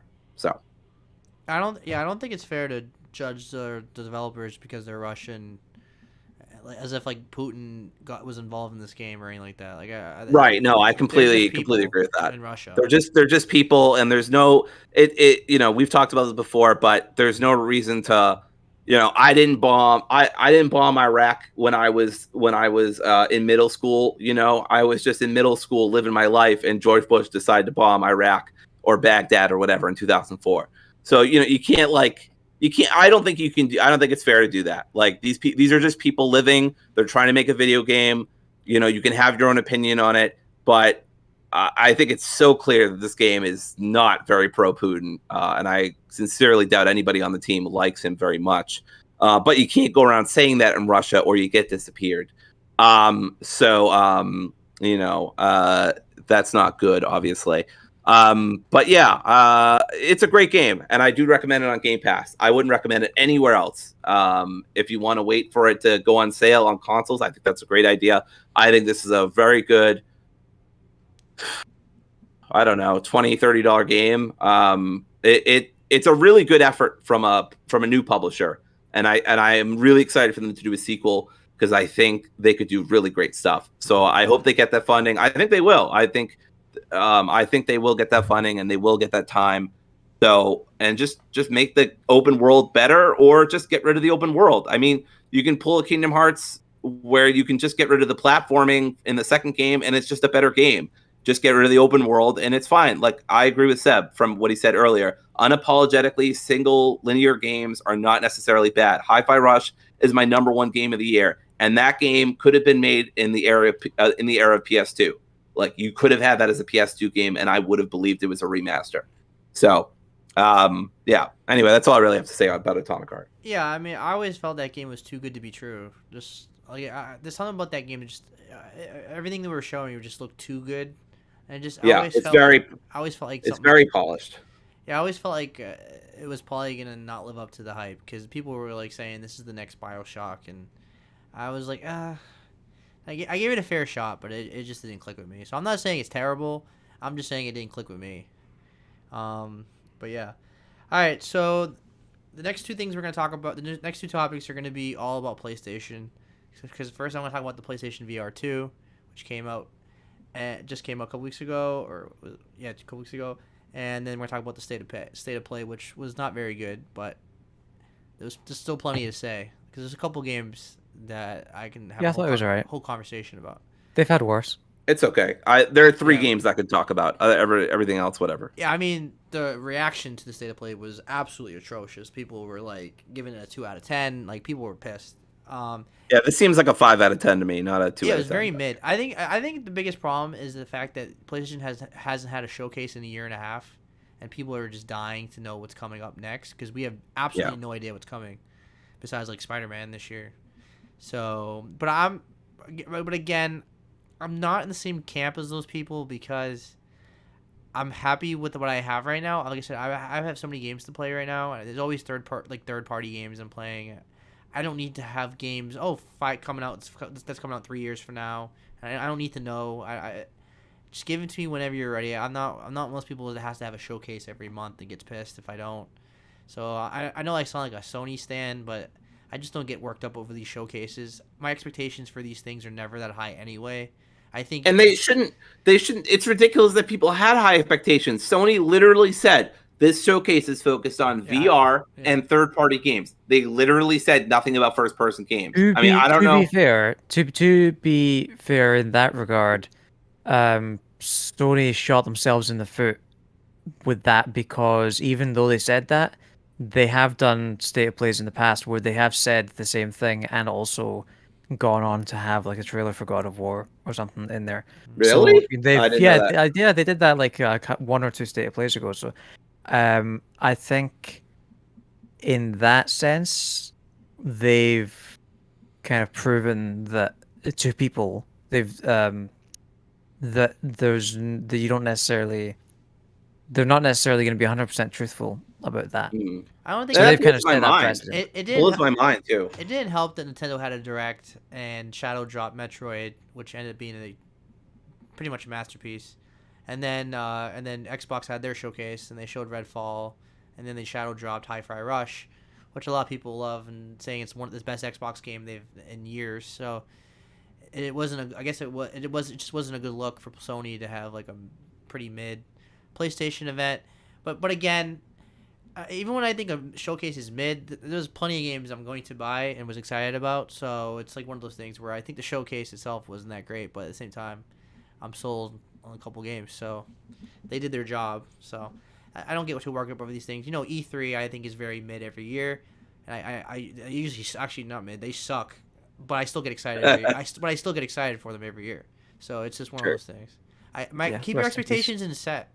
I mean, and like keep your expectations like reasonable. People always expect the world on these showcases, and then when they don't get it, they flip out.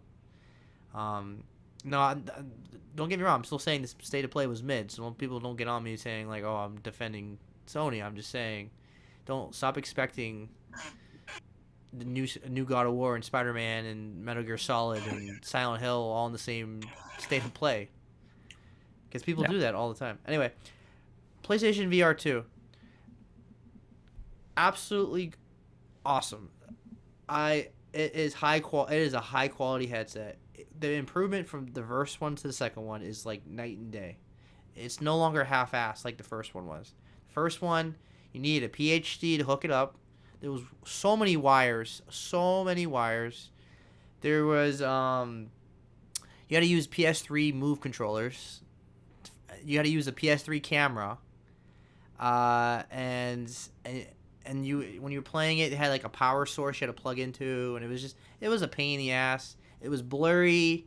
The screen quality wasn't good. There was very limited games. It wasn't bad. It was like baby's first VR for a lot of people because it was reasonably priced. I think I still had a good time with it, but I definitely could have had more time with it. It just wasn't as good as like Oculus and the Valve Index. Well, this one is. This one is probably the best value wise. If you go just by like the price, not like because obviously VR that goes with a computer is better value because you can do more with it. But in terms of the quality you're getting, because these games look incredible. Like these are like high quality games. Not like they're still not on Half-Life Alyx's level, but no game is. Half-Life Alyx was the pinnacle of that, but it's very close. Horizon Call of the Mountain is fantastic. It looks incredible. I mean, I can't even describe like the visuals, how eye popping the colors are on these lenses, The gameplay is super fun.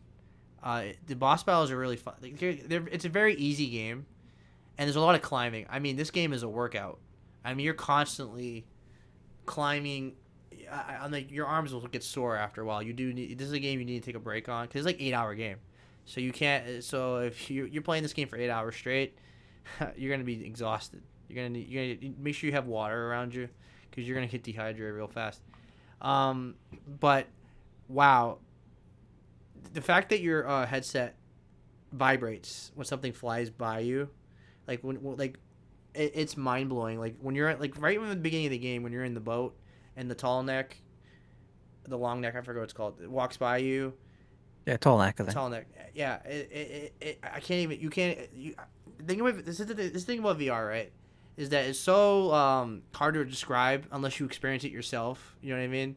Because I can show you the game. I can show you the clip of that happening, like in a 2D video, but it doesn't have the same magic unless you're actually there. Yeah, because I mean, there's a difference between seeing because that's the thing. It's like I feel like scale is more difficult to convey in games than it is in, say, movies, because there are camera tricks and stuff you can use in movies to convey scale to make something seem big, that you can't do in games because you can move the camera wherever you want. But VR kind of removes that from the equation because it's like you're there. So it's this, other dimension of immersion. I can't even describe like how mind blowing it is because it's such a step up from the first one, and from a lot of VR that I've used. Because I use the Oculus and stuff as well. In terms of the headset itself, it very comfortable, very similar to the first design, for the most part. Like the way you adjust it and everything, it's very similar. It looks nice. It does look nice. It still has that like rubbery part where it's kind of cheap a little bit, but not that bad. The lenses get dirty really easy, so be careful to like touch it because you'll have to clean it and stuff. It has, like I said, it has sensors right here. One of the awesome features about the VR is it has eye sensors, so everywhere you look, it kind of like blurs the area around your eyes. So where you look is going to be super clear, but that's kind of the way it makes the games look good. So you don't need a camera like the first one. It totally goes by your eyes. So everywhere you look, you can control like the cursor with your eyes, which is insane. So like before your eyes, that game's coming out on VR this month actually, and I'm definitely gonna play it because it's perfectly built for this VR headset. Did you play that when it was on PC? Yes, I did. Alright. Great game. But I didn't play it in VR, so. Yeah, no. So that's gonna be totally different. That kind of feels like it's Built for VR, right? It'd be built for VR, yeah, in hindsight, yeah. Mm-hmm. Now, like I said, there's haptic feedbacks in this one, and then the controllers are. It's kind of a cool design. I guess they designed it to feel like futuristic. Is there really any point to this part? Probably not, but it kind of looks cool. It reminds me, isn't there something? There's another VR headset controller that has something similar to that, but I think it's the Valve, isn't it? Or no? I think it's either there's one where it has finger tracking, but I think part of the reason for that is it's like to stop you hitting your hand off of stuff, because you could hit your fingers off of walls and stuff, right? Mm-hmm. So I guess that could be why that's a thing. Yeah. Also, if you like the DualSense, you'll love these because when you touch like water or touch things, it feels like you're grabbing it. Like that's one of the best parts of PSVR 2, I think, is that haptic feedback. It's like incredible. It's like first time I played Astrobot for the first time, like how blown away with this controller is doing all these things. It's the same with this, with Horizon anyway. What else? So it charges with USB-C, so it's a common wire. Everything uses USB-C nowadays, but these controllers die really fast, so don't expect to get like 8 hours or 10 hours out of this. It is a pain in the ass that these things die pretty quick. It's kind of like the it's like the DualSense controllers. So it's not a big deal to me because I don't play VR for 5 hours straight. VR to me is like a cool hour, 2 hour experience. And then or even then I don't do that. Sometimes I'll play for like a half hour. So it's a non-issue for me. But if you're someone that's hardcore and wants to play VR for like 5 hours straight, be prepared that these are gonna die on you real fast. All right. In terms of the games, it has a really impressive launch window. I mean, launch game. It has like 30 something games, so there's a lot to pick and choose from. Obviously Horizon's the main one. Like it's the biggest seller, the biggest like selling, like, the biggest marquee game of it. Yeah, it's system seller. Yeah. Now the Walking Dead 1 and 2 are really good. The Star Wars game, it's the same game as the Oculus one, but if you never played it for the first time, it's actually a really great shooter. It's very fluid. What else? Oh, the Moss games with the little mouse. Those are games I recommend. But again, when you go through games, it's very subjective, like what it's gonna appeal to you or not. Like there's a cool Dungeons and Dragons game where you like roll dice and stuff, and you play with your friends like on a board. Like that's something Dory would be into if she was into VR. But you just have to look at the games yourself. But Seb, does it work with people who have glasses? That's my biggest concern. I don't know honestly, because I wear glasses, but I don't wear the glasses like all the time, and I can easily just take them off because I'm nearsighted, so I don't need to wear my glasses. Yeah, to see I'm like close. super blind without them. Yeah. I remember at an arcade, I tried to do VR fighting Vader from Star Wars. Yeah. I couldn't see shit. So that's my biggest problem with VR, honestly, is the functionality. You can wear glasses with most VR headsets. It's just not as comfortable as Right. Okay. Yeah. From my understanding, with this one, you can. I feel like that was one of the criticisms of the first one. I feel like you can wear glasses, but that's a good question. I didn't think of that. Now, another cool feature is there's a button on the bottom where you click it, and you can actually see outside the visor. You can actually see the headset. I mean, you can actually see your room around you. And like now, you can't like read words, but you can see exactly what's around you. So if you're looking for like your remote or controller or something, you can hit the button and you can see exactly what's in front of you, and it looks pretty clear. Like I said, not clear enough to like read a screen or anything. So if you're following a walkthrough, you're not gonna be able to read it. You're gonna have to push your headset up, but it's enough to like if your controller was next to you and you can't find it, or you feel like someone's next to you trying to scare you, or something like that.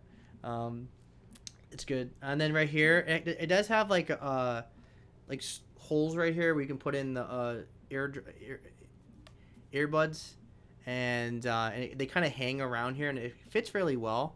Now I don't like earbuds mostly because they don't fit my ears. I have very tiny ears. Yeah. And these ones are not very comfortable. But the headphones I'm wearing right now, which are the Sony Arctis 7P, not Sony, Arctis 7P, they go with this really well. That's good because that's one of my biggest fault points with all the VR headsets that I've used so far is you can't really use headsets with them. So your two options are to use earbuds or speakers. Yeah. And I hate using the earbuds. So yeah, the best headphones I have are my Tiger 300Rs, and they're because they have like the what do you call it? The way the sound designs, it's in the back. I forget the name of it. It's back-ended headphones. The quality sounds beautiful. Like they sound better than any branded headphones. Like they're usually like $300 these are audiophile headphones, but they're you wouldn't think they were fantastic for gaming, but they're absolutely fantastic. Like they destroy like the Pulse headset, the Arctis, and all that.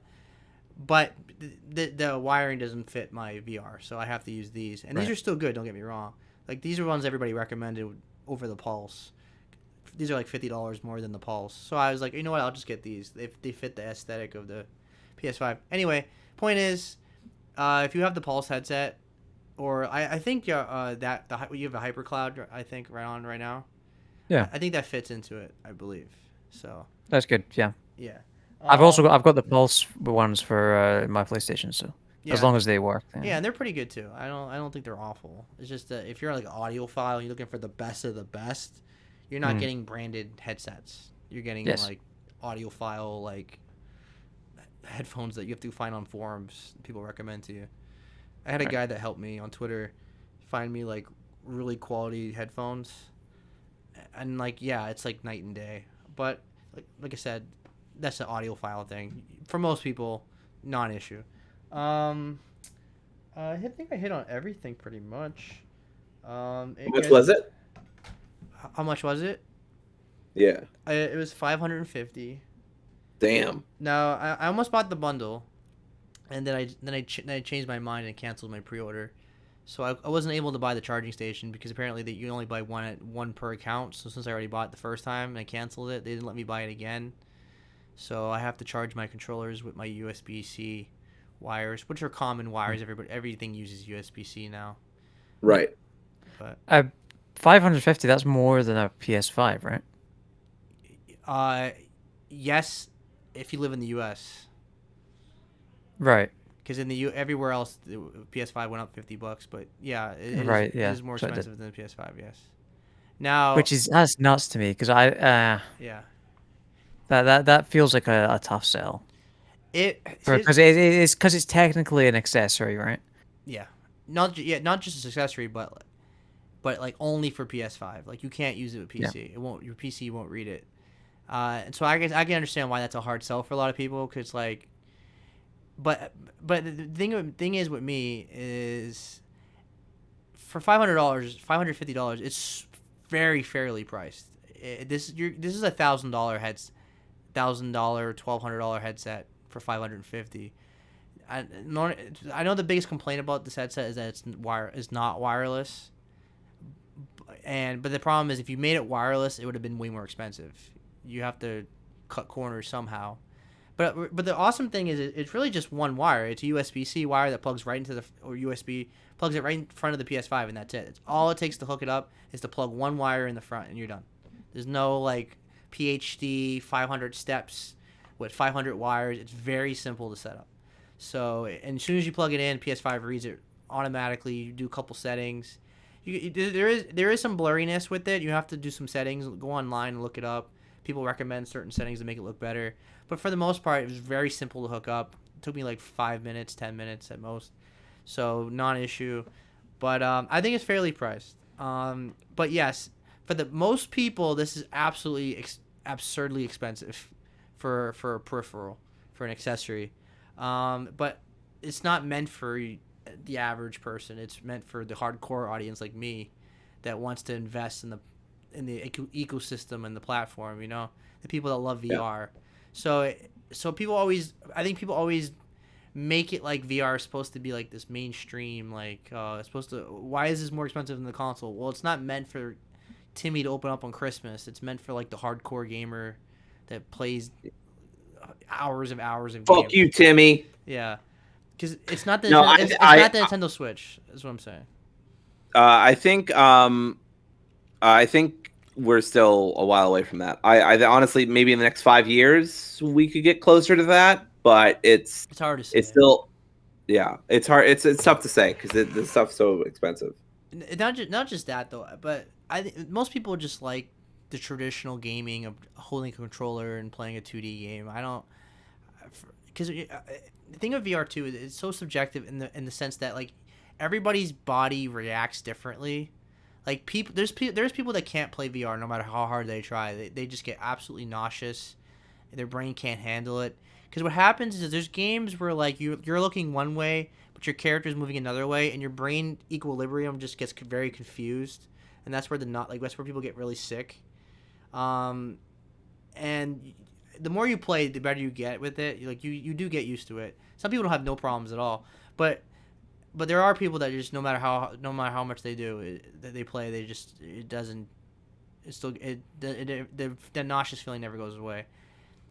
But yeah, I don't think VR is ever going to be a huge market until it becomes more casual, mainstream. Because $550 is never going to sell to a casual market. There's just no way.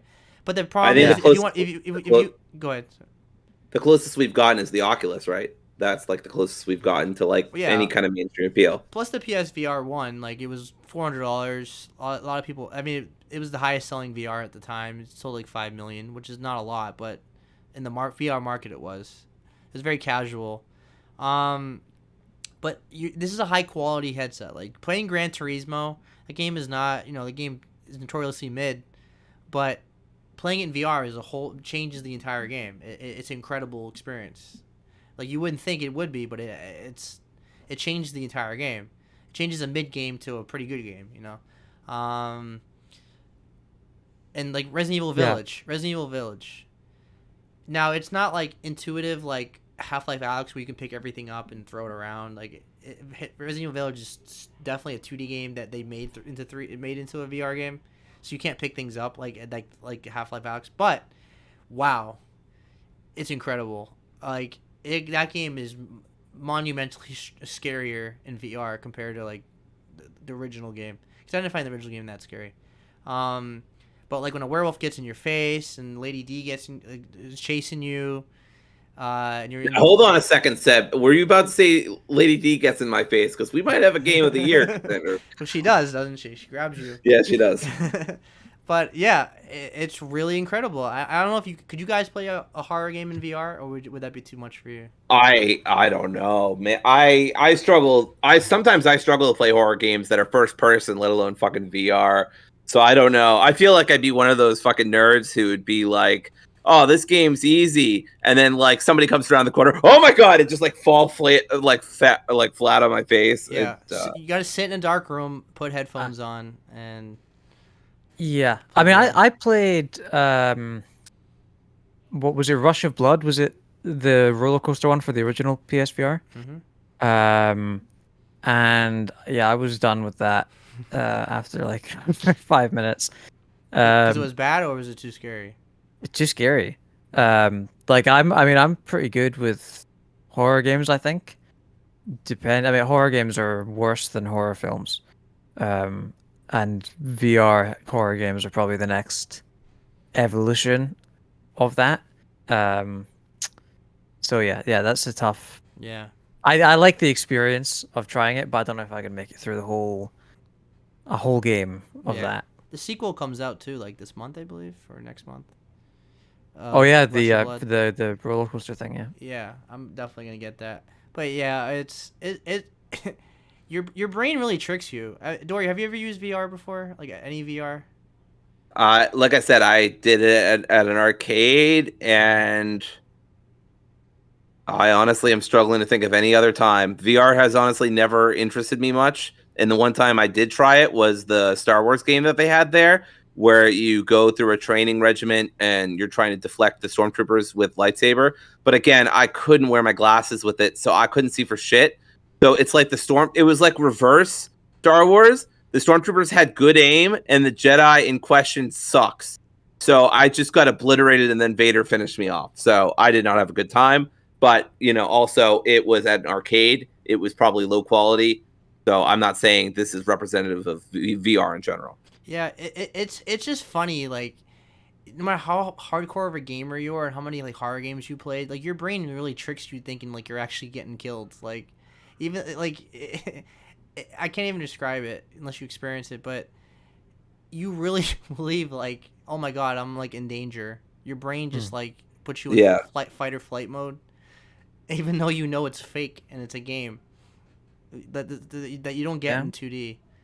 I get very nervous with water levels in VR, even if it's like I'm playing the kayak game, right? The kayak game is incredible. Like you get to go like Australia, South America, and like somewhere in New England, I think, or something like that. Anyway, and in a tropical island, it looks incredible. It's probably one of the most realistic VR games I've ever seen. Is that like an actual game, or is it just more like a tech demo? I would say it's more like a tech demo, but it isn't a game itself. Like but the whole game is just you kayaking basically and doing races and just exploring. But it's like $20, so it's worth it because you get to see the power of the VR, the headset. Because it's a high quality I've been seeing more VR games on the PlayStation Store for the past few days. Yeah. I did see one where it's Normandy, except with cactuses, which is weird. Yeah. Right? I think Normandy was one of them, wasn't it? Huh? I in the kayak game, I think Normandy was one of them. Or No, no? I mean like World War II, Oh, you mean like the actual beaches of wartime? Normandy, Oh, D-Day oh, you mean with actual? cactuses. Yeah, yeah. Um, yeah, so there's some shovelware Oh, already for VR. oh yeah, yeah, yeah, for sure. But I would say the big improvement with these games so far is that there's been more games than tech demos. Like these games are legitimately games now. We're not getting just like a 2 hour experience. You're actually getting 8 to 12 hours now. Like Horizon, like could easily be a tech demo, and it's not. It's a full fledged 8 hour game. So now, do you think that if you think that's worth $60, Star Wars game cost me $50. So I spent $110 on 2 games alone. So key factor that in if you're buying the VR headset that you're also paying 100, 200, 300, 400, 500 for games. So people never factor that in. Unless you get the bundle, but the bundle's $600. Anyway, point is you're going to be paying a pricey amount of money for these games. So I still think it's worth it because it's that incredible of an experience. But like I said, I'm the hardcore audience that they're targeting. These headsets are not casual friendly. What I want Yeah. to do, right, is check in with you 6 months from now and just see if you're still using it on a regular I basis. just love that. That was so clinically serious, James sounded. In 6 months, I just want to check on you. I'm like, oh, that's nice. Now, would I? Am I gonna be am I the VR guy? Like I know people that are like hardcore VR. They play VR like mainly. I mean, on this podcast, you are, Seb. Yeah, so. I mean, like, am I the VR guy of like people I know like they play nothing but VR? Like, am I gonna play? I'm gonna buy every VR game that comes out. No, I'll probably have like maybe 10 games played in 6 months from VR. I do think you're a good test case though Mm-hmm. for that because you are probably the best in between, Yeah. right? So of like yeah. So I think it'll be telling whether you're still using it Mm-hmm. Yeah, a for decent sure. amount in 6 months, you know. Yeah, I mean, even now, like I've had it for like what a week and a half, 2 weeks. Have I used it 80% of the time? No, I use it like 40%. I've been playing Octopath and like a dragon. And I beat like my name is my friend Pedro or whatever today. So I haven't like used it hardcore, but it's never gonna be a hardcore device to me. But I'm still gonna use it quite often. Where I'll get my money's worth for sure. I'm not a hype Yeah. beast where it just buys everything, the brand new thing, just to say I have it. Like I'm actually going to use it. But at the same time, Yeah. you're right. I'm in between where I'm not like a casual VR person, but I'm not like hardcore where I'm gonna play it 7 hours a day either. Because there are people I that think that they only play VR. Like that's like their main yeah. channel and all that stuff. Party support. I mean, we'll see if like Ben Studio's doing something because they haven't done anything since Days Gone. And we'll Insomniac's. We talked about Insomniac, maybe doing a VR game, but they seem like they got their hands full. Like who knows what if they're doing something else with Ratchet and Clank and Spider-Man is coming out this year, and who knows what else they're doing? Oh, Wolverine. So it's they're Yeah, probably this is the problem though, I think.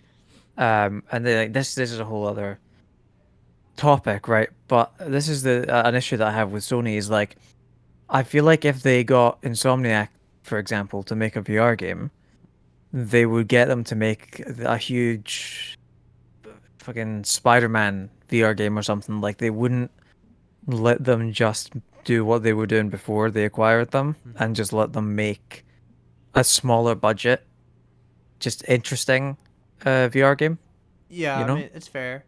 But I get the thing is I do want like a bigger more cinematic VR game though, because I hate when they like do like a Horizon Call of the Mountain and then it's like that was it.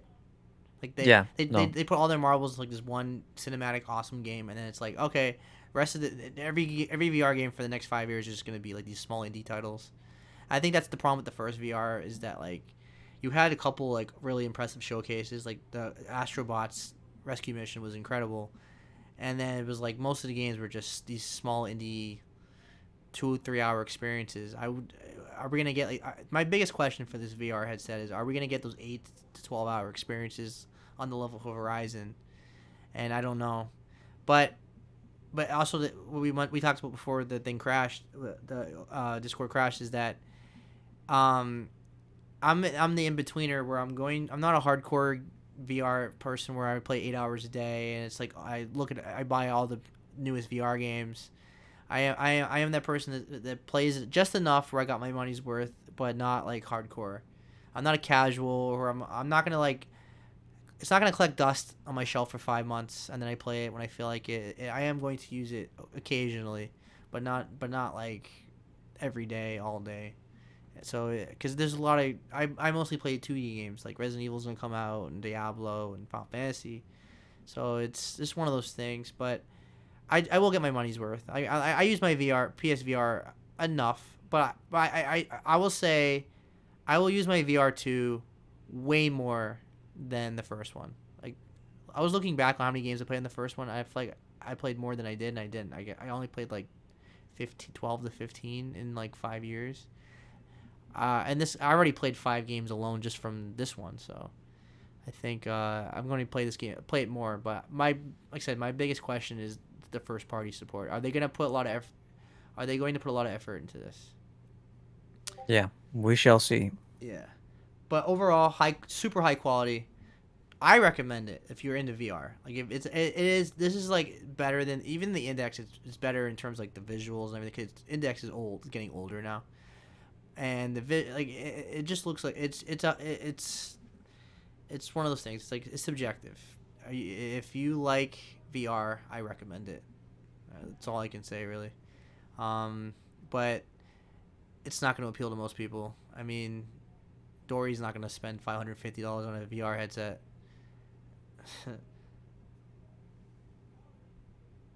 All right, so finally, the state of play. Now, as we mentioned, it was pretty mid, right? Yeah, it was interesting. So I will say the biggest thing I got out of the state of play, I didn't watch it. The biggest thing I got out of the state of play from the aggregators and all that stuff is that Goodbye Volcano High is finally fucking coming out. I've been waiting on this game forever. It's the game that all those alt-right assholes hate because it's full of animals that talk and date each other, and non-binary people exist in it. So therefore it's bad. We are going to get a lot of sexual fan art from this game. Oh yeah. Absolutely we are. That's like half the reason this game exists, Seb. I don't know if you know. But it gave me serious Life is Strange vibes. That's why I dig it, because I like I'm liking the tone and the music. The tone's very like the first Life is Strange, where disaster is imminent and there's kind of a somber tone on top of a playful tone of being a teenager growing up in high school. It just so happens that a lot of them are animals or dinosaurs or whatever, and for some reason that's, I don't know, a big deal to people online. But yeah, I don't know. I will say I've lost a lot of my enthusiasm for it. I had a lot more enthusiasm when the game was announced, and then it got delayed, and then it got delayed again, and then it got rewritten, and some stuff with the people behind the project. Also, it's just my enthusiasm is not as high as it is. But I'll look for reviews. If it gets 7s and 8s, I might check it out. Well, I'm always up for story-based games and choice-based games, and it looks like it's got some musical stuff too. I was surprised it was a rhythm game and not like a visual novel. A visual novel game. Yeah. I mean, based on that trailer, it looks like it has visual novel elements at the very least. Yeah, but the thing is, I mean, it does in this one, but I didn't like before. I don't recall like them ever showing like gameplay, so I didn't know what to expect. No, they hadn't, and the rhythm stuff's definitely new. I don't remember that either, so I think that's maybe part of the rewriting that they did, or maybe it had always been there, but they just didn't show it off. It's hard to say. Yeah. But either way, that's the story, Dory. Yeah, the thing is, like, I guess people call it the woke game because it's just that like everybody's dressed like a stereotypical millennial with the headphones around the neck, and some girls are wearing like goth clothes, and everybody talks like Chloe from Life is Strange. So I guess that's why this game kind of gets a bad rep. But I mean, it's set in a high school. It doesn't right? bother me though. Set in a fucking high school. Let people be cringy. It's very damn it. Though.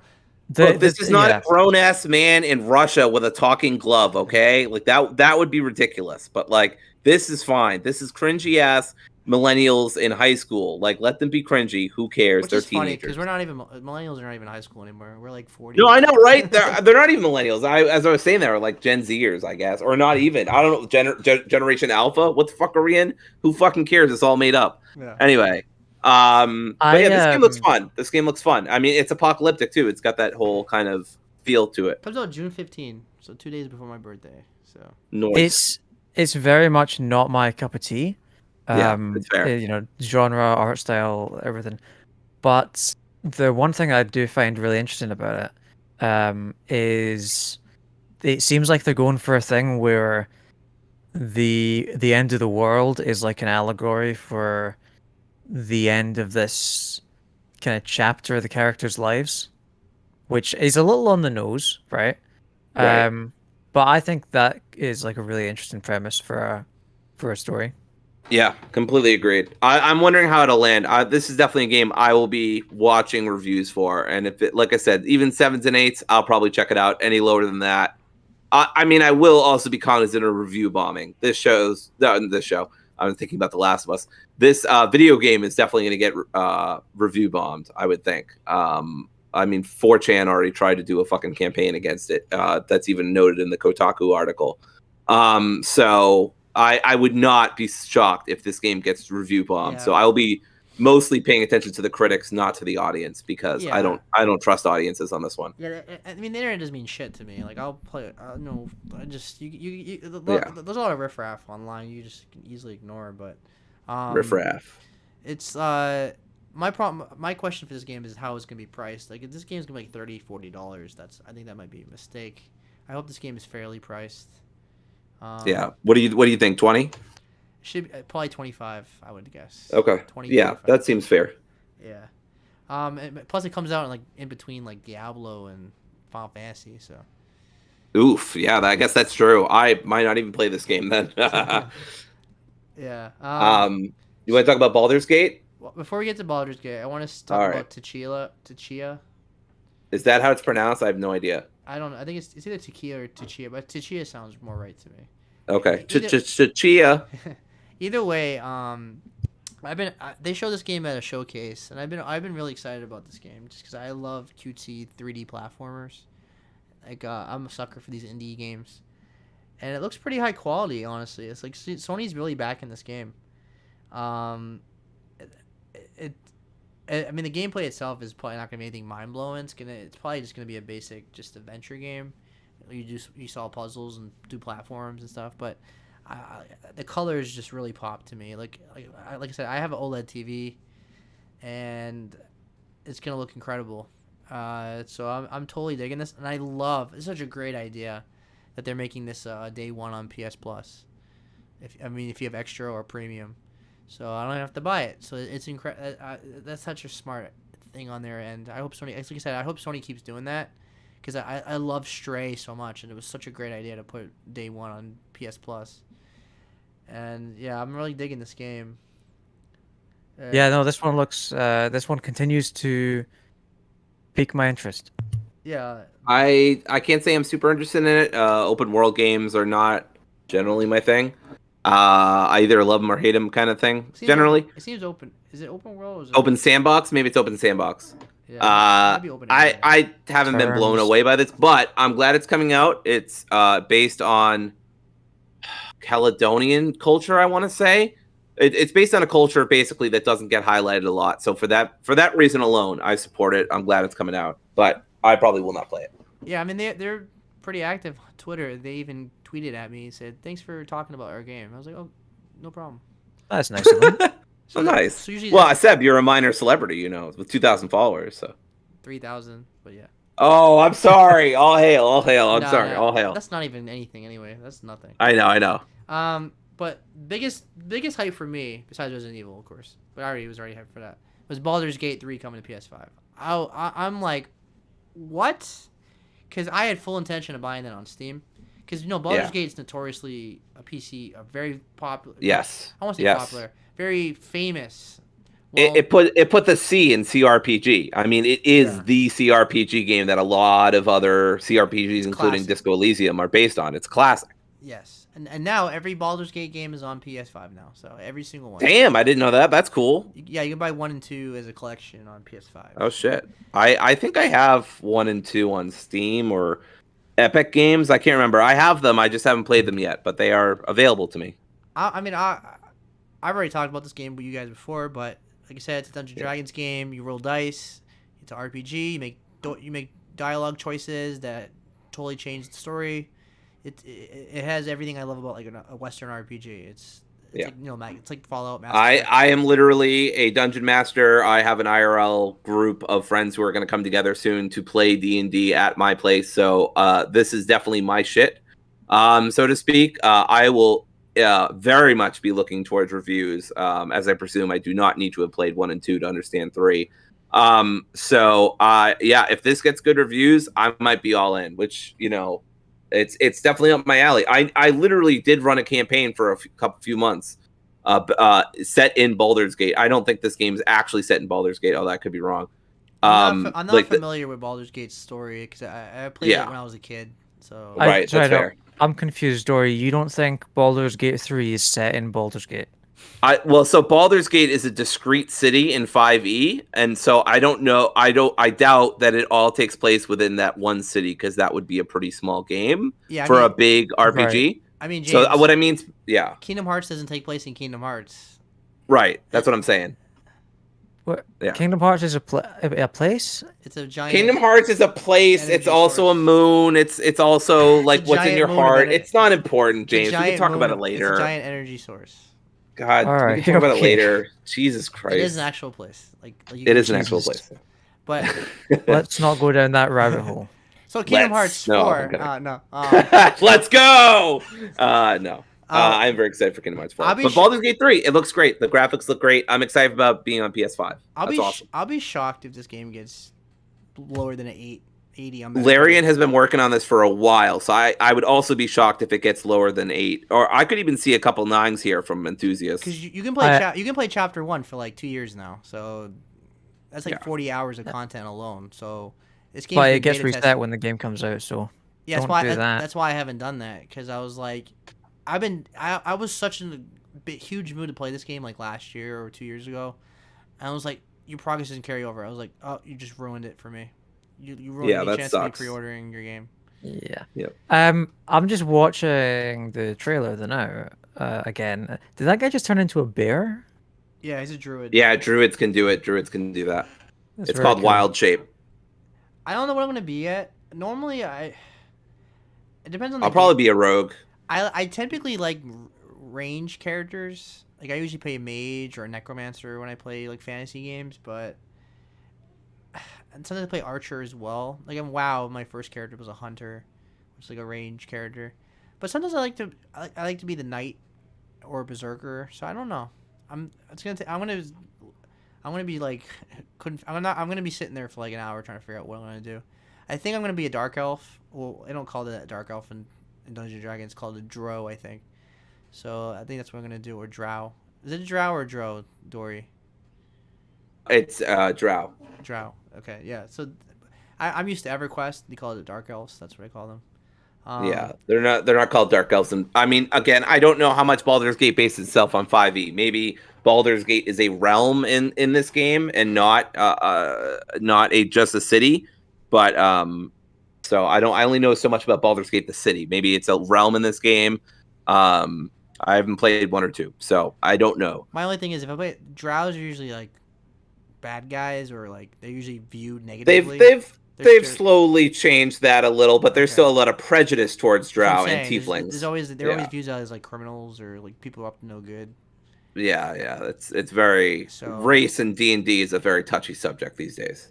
Yeah, so I'm curious, like, if that changes the whole gameplay. Depending on, so I'll do my research before I play it, but it's super hype. Yeah. Either way, this game, this is gonna be I'll be shocked if this game is not my top 5 or top 10 games of the year. Like, it's probably gonna be my top 5. Like, Baldur's Gate is just a quality franchise in game, so this is like hype. It comes out August, I believe. August. Where's the release date? Was it August? And this is assuming it doesn't get delayed. August 31st. Yeah, I mean, they've been working on it for so long at this point. But now there was a big controversy because it's not coming to Xbox. And people were like, "What the hell?" And then they had to come out and say like, they couldn't develop it well on the Xbox. It wasn't like, I guess people were saying because the Series S is holding it back, and they couldn't run it on both or something like that. It wouldn't surprise me. So they said they were working on an Xbox One, but they just couldn't get it going. It'll probably come into Xbox in the future, but as of now, it's on PC and PS5 only. So super hyped. That was my biggest takeaway from the show was the Baldur's Gate 3. Like, I did not expect that. I was cheering, so I'm super hyped for this game. Another game they showed was Wayfinder. Did that game appeal to you guys in any way?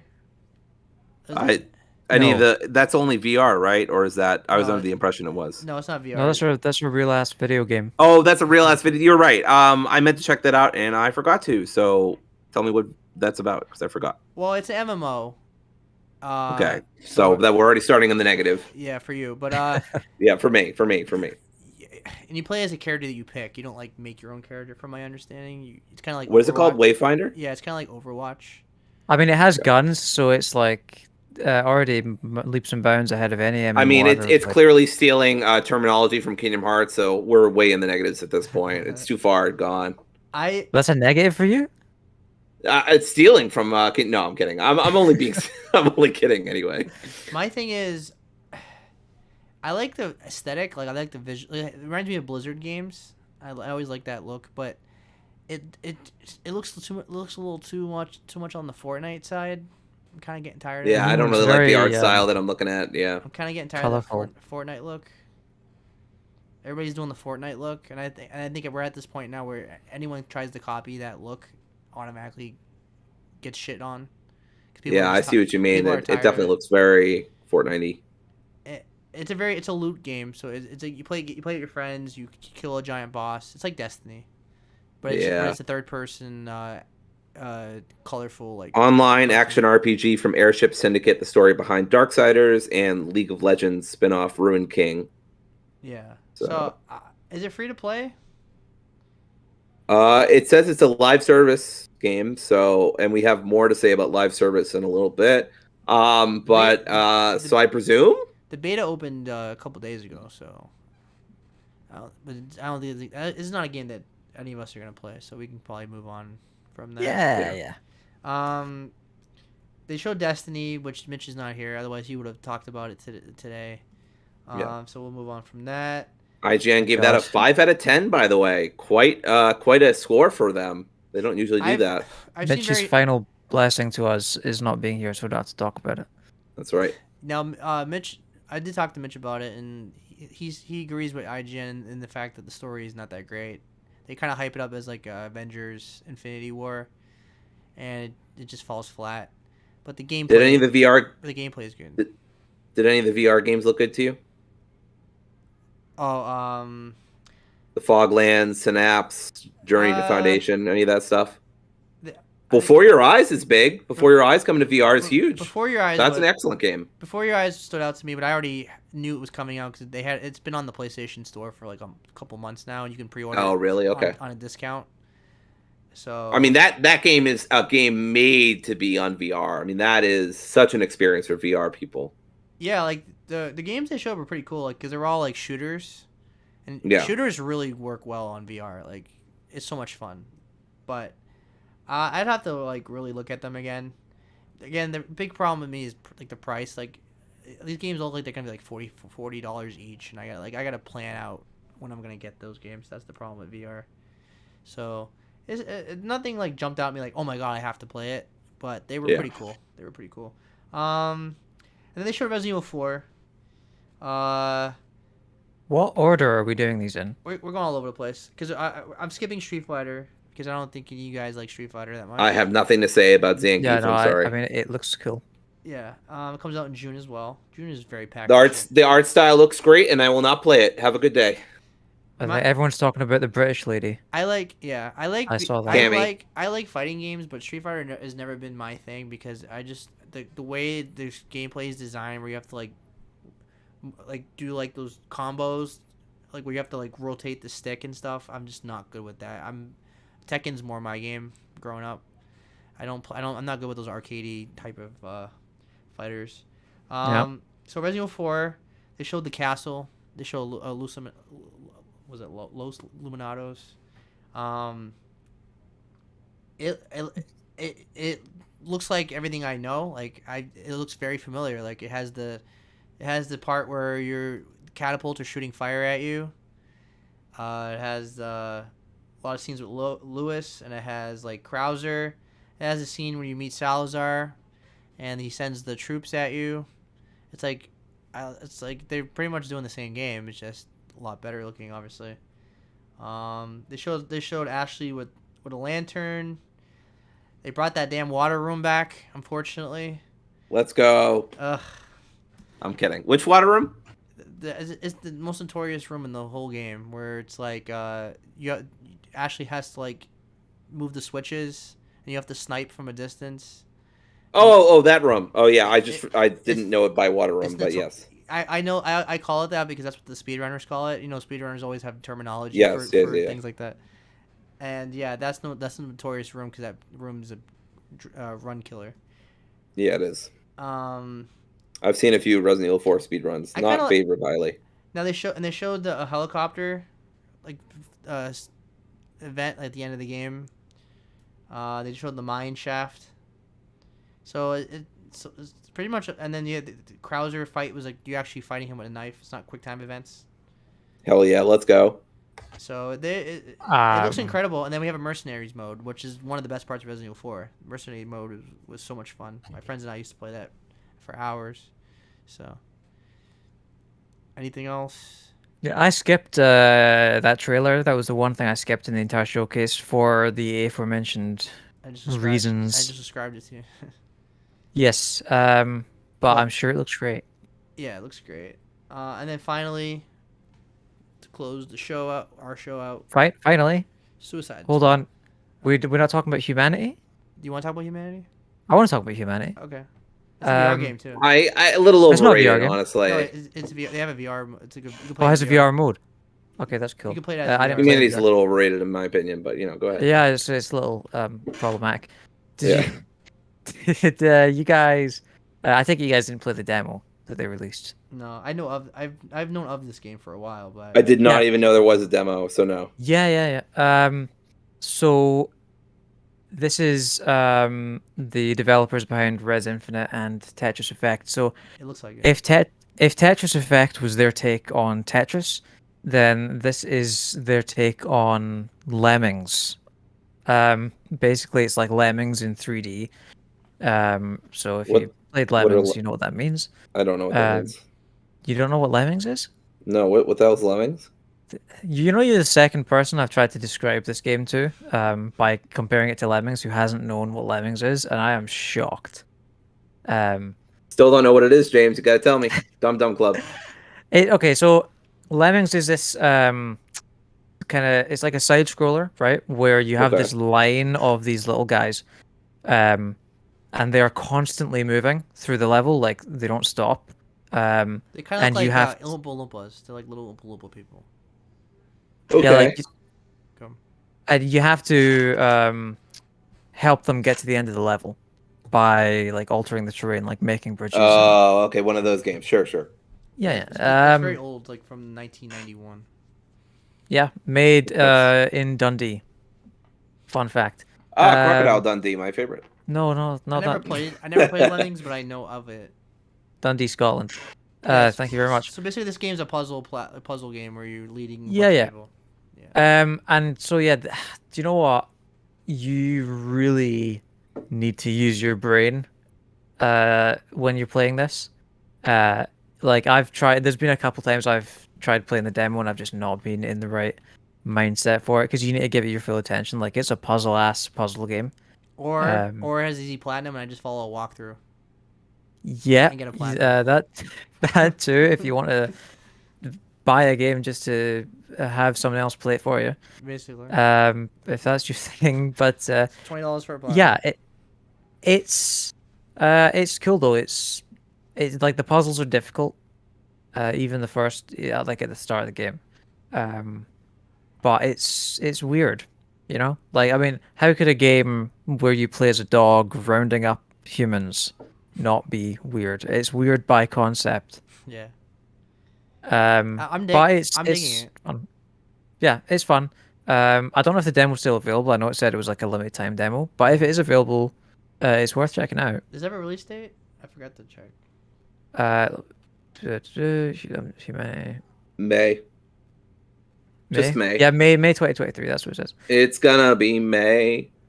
That's good. Yeah. May's a good time because, I mean, maybe it's not actually because Zelda comes out. It depends what part is May, I guess. Because I was gonna say Suicide Squad as well, but because that comes out in May as well. But yeah, I'm not buying that.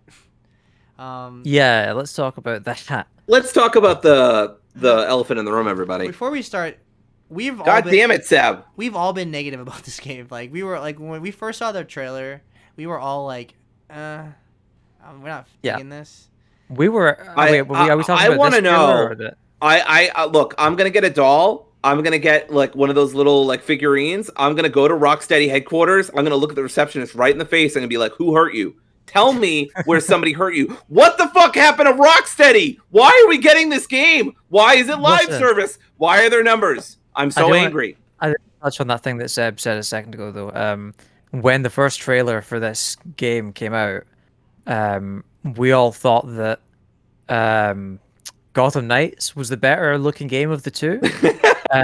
And people called us crazy when Gotham Knights came out. That's right. That's right. Laughing now? That's right. Who the fuck's laughing now, motherfucker? Look, the only good thing about this game, Samoa Joe, the AEW wrestler, is voicing King Shark. That's literally the only fucking pause, and the title is cool. That's the only thing positive I can say about this game. The title is cool, and Samoa Joe is in it. Gotham Knights looked incredible the first showing, and then I never seen a game drop that fast. Every subsequent showing made me less and less interested. I was like, wow. Here's the thing about Suicide Squad. When they first showed it, like they didn't show any gameplay, but you can tell just by what they showed, the cinematic, that it was gonna be some stupid service game where you play co-op with your friends, and then you knew what the gameplay was probably gonna look like. And we were right. It looks like freaking Saints Row, or Just Cause, or some bullshit like that. Garbage. It looks terrible. To quote, it looks.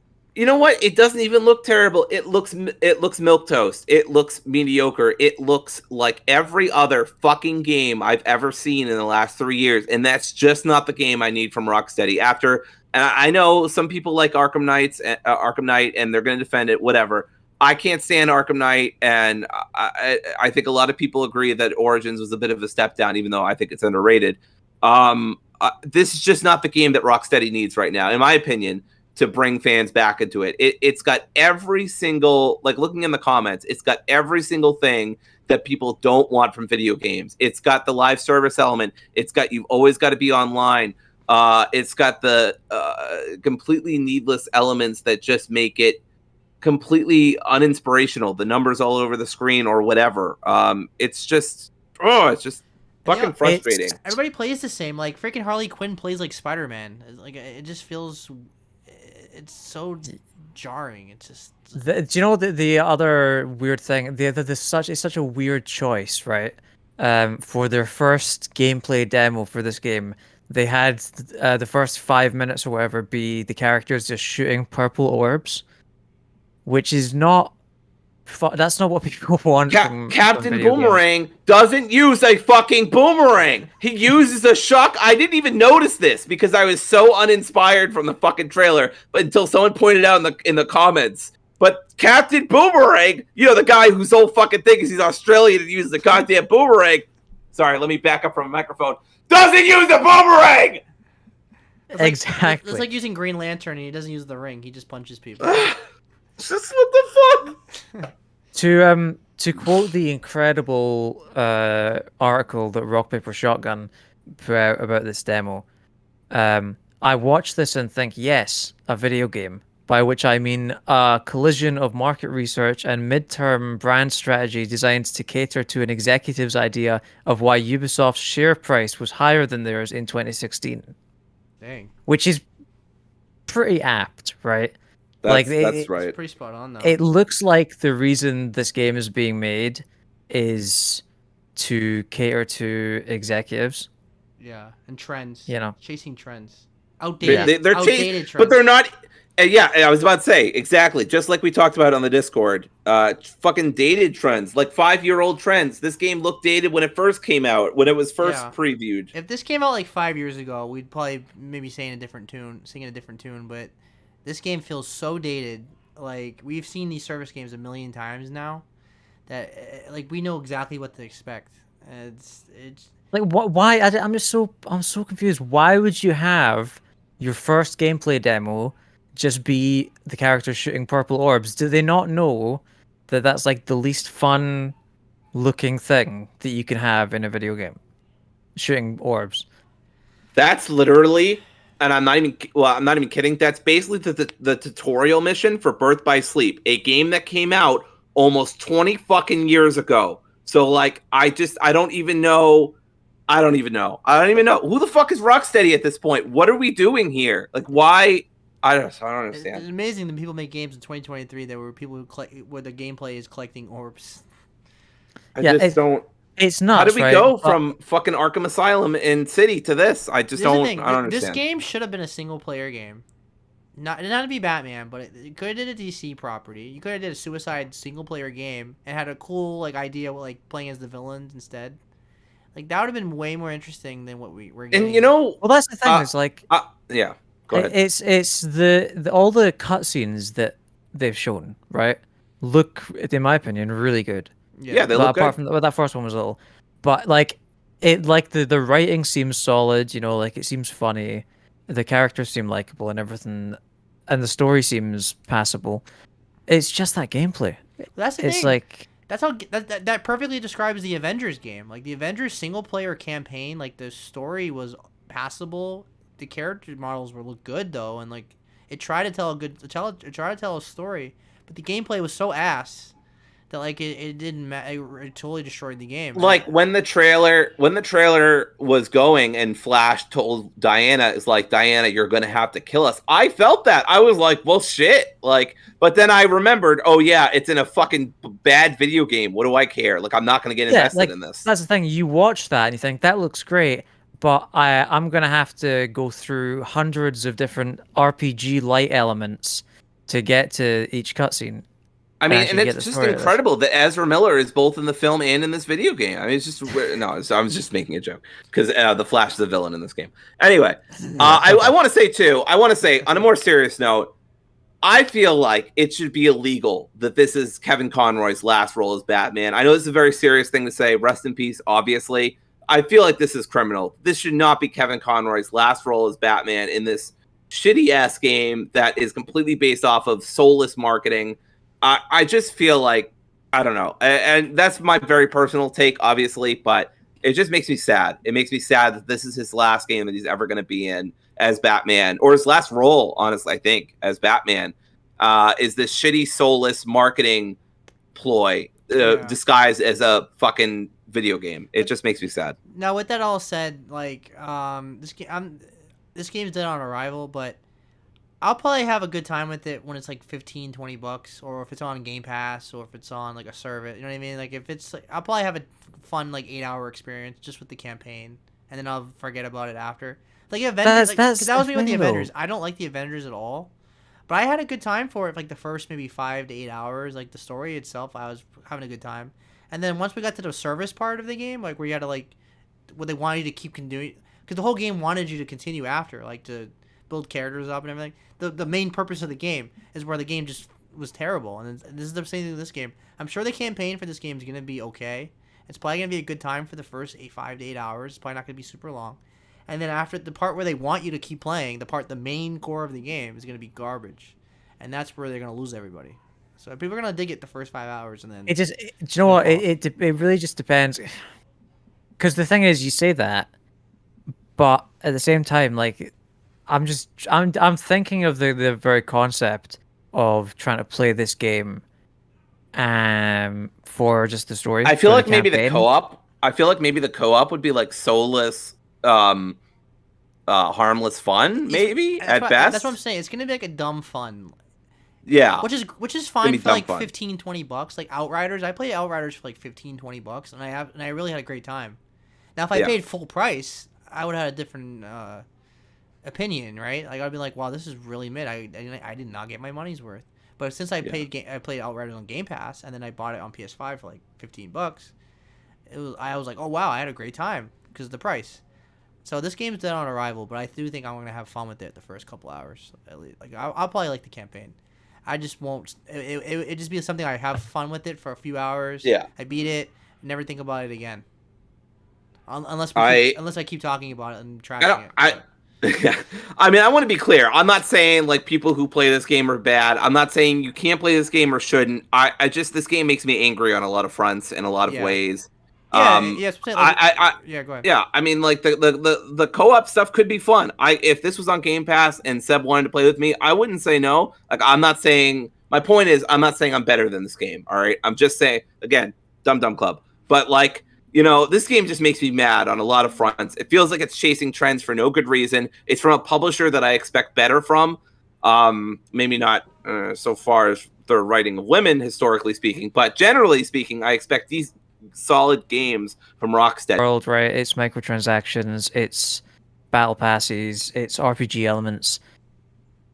This is why I saw, what was it? One of the co-director of The Last of Us apparently said that linear games are just cheaper to make, right? And good, make more linear games. Not every game needs open world elements, RPG elements, Yeah, like I do think there's a market for service games. It's just hard to do it without being predatory. It's just like the thing is, I wouldn't be too much. Like, I know there's a place for these kinds of games, Yeah. I'm not mad that these kind of games exist. I'm not mad that open world games exist. Yeah. I'm just mad that it's like every game is open world or has open world elements these days. Every game is an RPG or has RPG elements these days, No, I totally agree. A lot of open world games. Here's my problem overall with the industry. Yes, games are more expensive to make. It is what it is. Inflation's going up and things get more expensive. So games are gonna be more money. I don't have a problem with games being $70. I understand that's how the industry is because it's just more expensive to make games. But at the same time, these companies are overly bloating their budget because they feel like they have to make giant open world games. Yeah. Which I also blame fans for because fans are like, oh, that doesn't look pretty. I want my games to look phenomenal and cinematic. So I blame the fans too. It's a combination of things. But the point is, these developers are over bloating their budgets and they feel like they're 100% making these big open world games. And 100% agree. They're shooting themselves in the foot and then saying, well, we need to. We need to increase the cost. Like I said, like Hogwarts Legacy was incredible. Like that was one of the exceptions to the rules because normally games like that are usually garbage because they do too much. That game felt more like they put that passion into. But when you get like, I don't know, Rage 2 or Fallout 4 was kind of like that too, and it's just bare bone Fallout. Like you're just walking through barren wasteland of nothingness. Like Borderlands was kind of like that as well. You're just driving by the same shit over and over and over again. It's I like how like Last of Us Part 2 did it. I think they did a great job where it was like open area. Like there was so much to explore, but it never felt like too much. Yeah, I agree. It was still going from point A to point B, but it was never like overwhelming. Where like Ubisoft, you open a map and it's like 5 million icons. Or even like Pokemon, like the new Pokemon games, the performance was bad, but the design of itself was good. Where like there's all the different terrain and there's all different Pokemon scattered all around the map, and like so you can experience different things all over around the map. So I'm not against open world in general. It's just that a lot of companies can't handle it because they overbloat their games. And this game is just gonna be predatory. It's just a lot of games just decide they're making an open world game and then follow the Ubisoft template. Like the world would be a better place if all these companies that decided they were making open world games tried to just forgot that Ubisoft existed. Yeah, it's just because these developers they work for big companies, and the big companies follow the execs, and the execs say we want these trends, we want this. Yeah. So that's what they do. And this is the perfect example of this game following every trend in the book.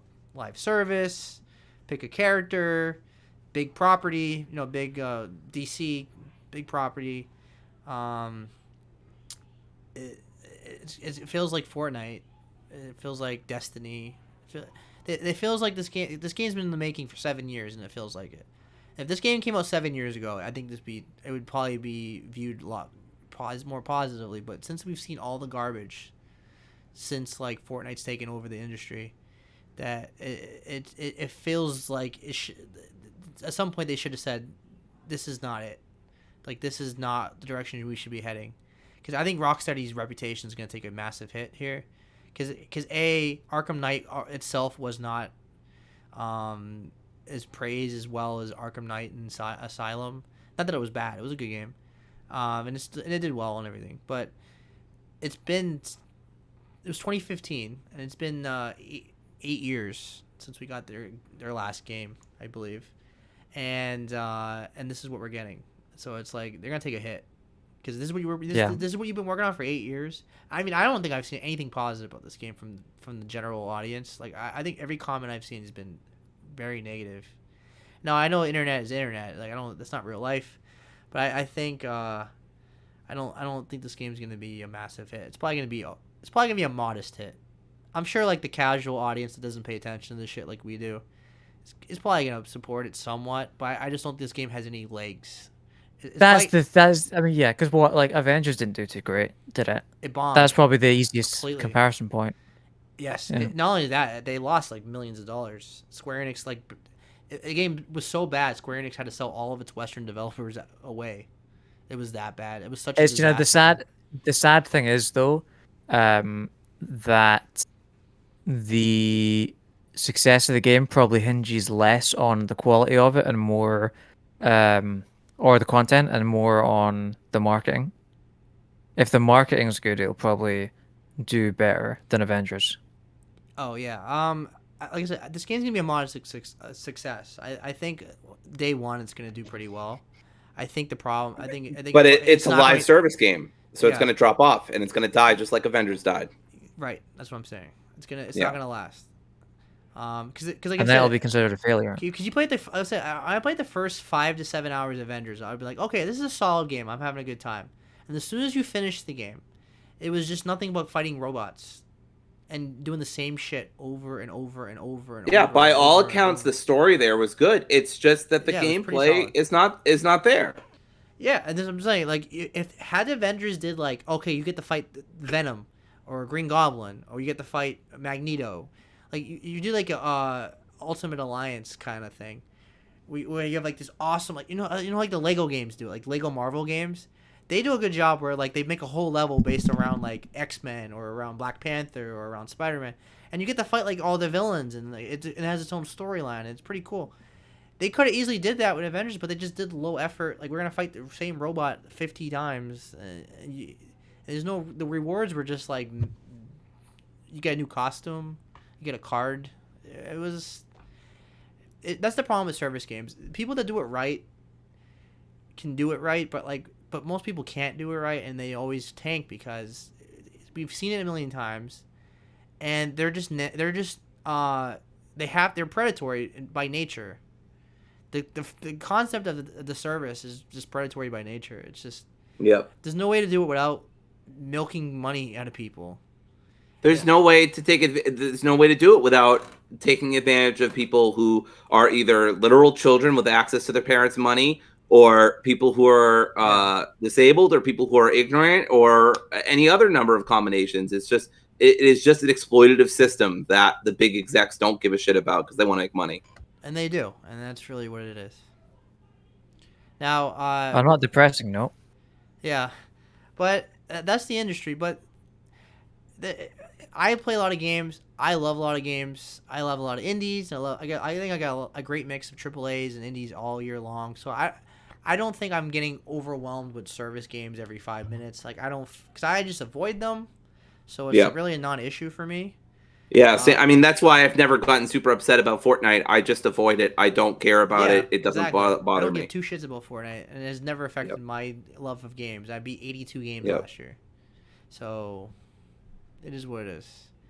So I think the industry is doing fine, but it definitely has a lot of issues, with racism, sexism, how it treats its employees. We can go into any conversation with that.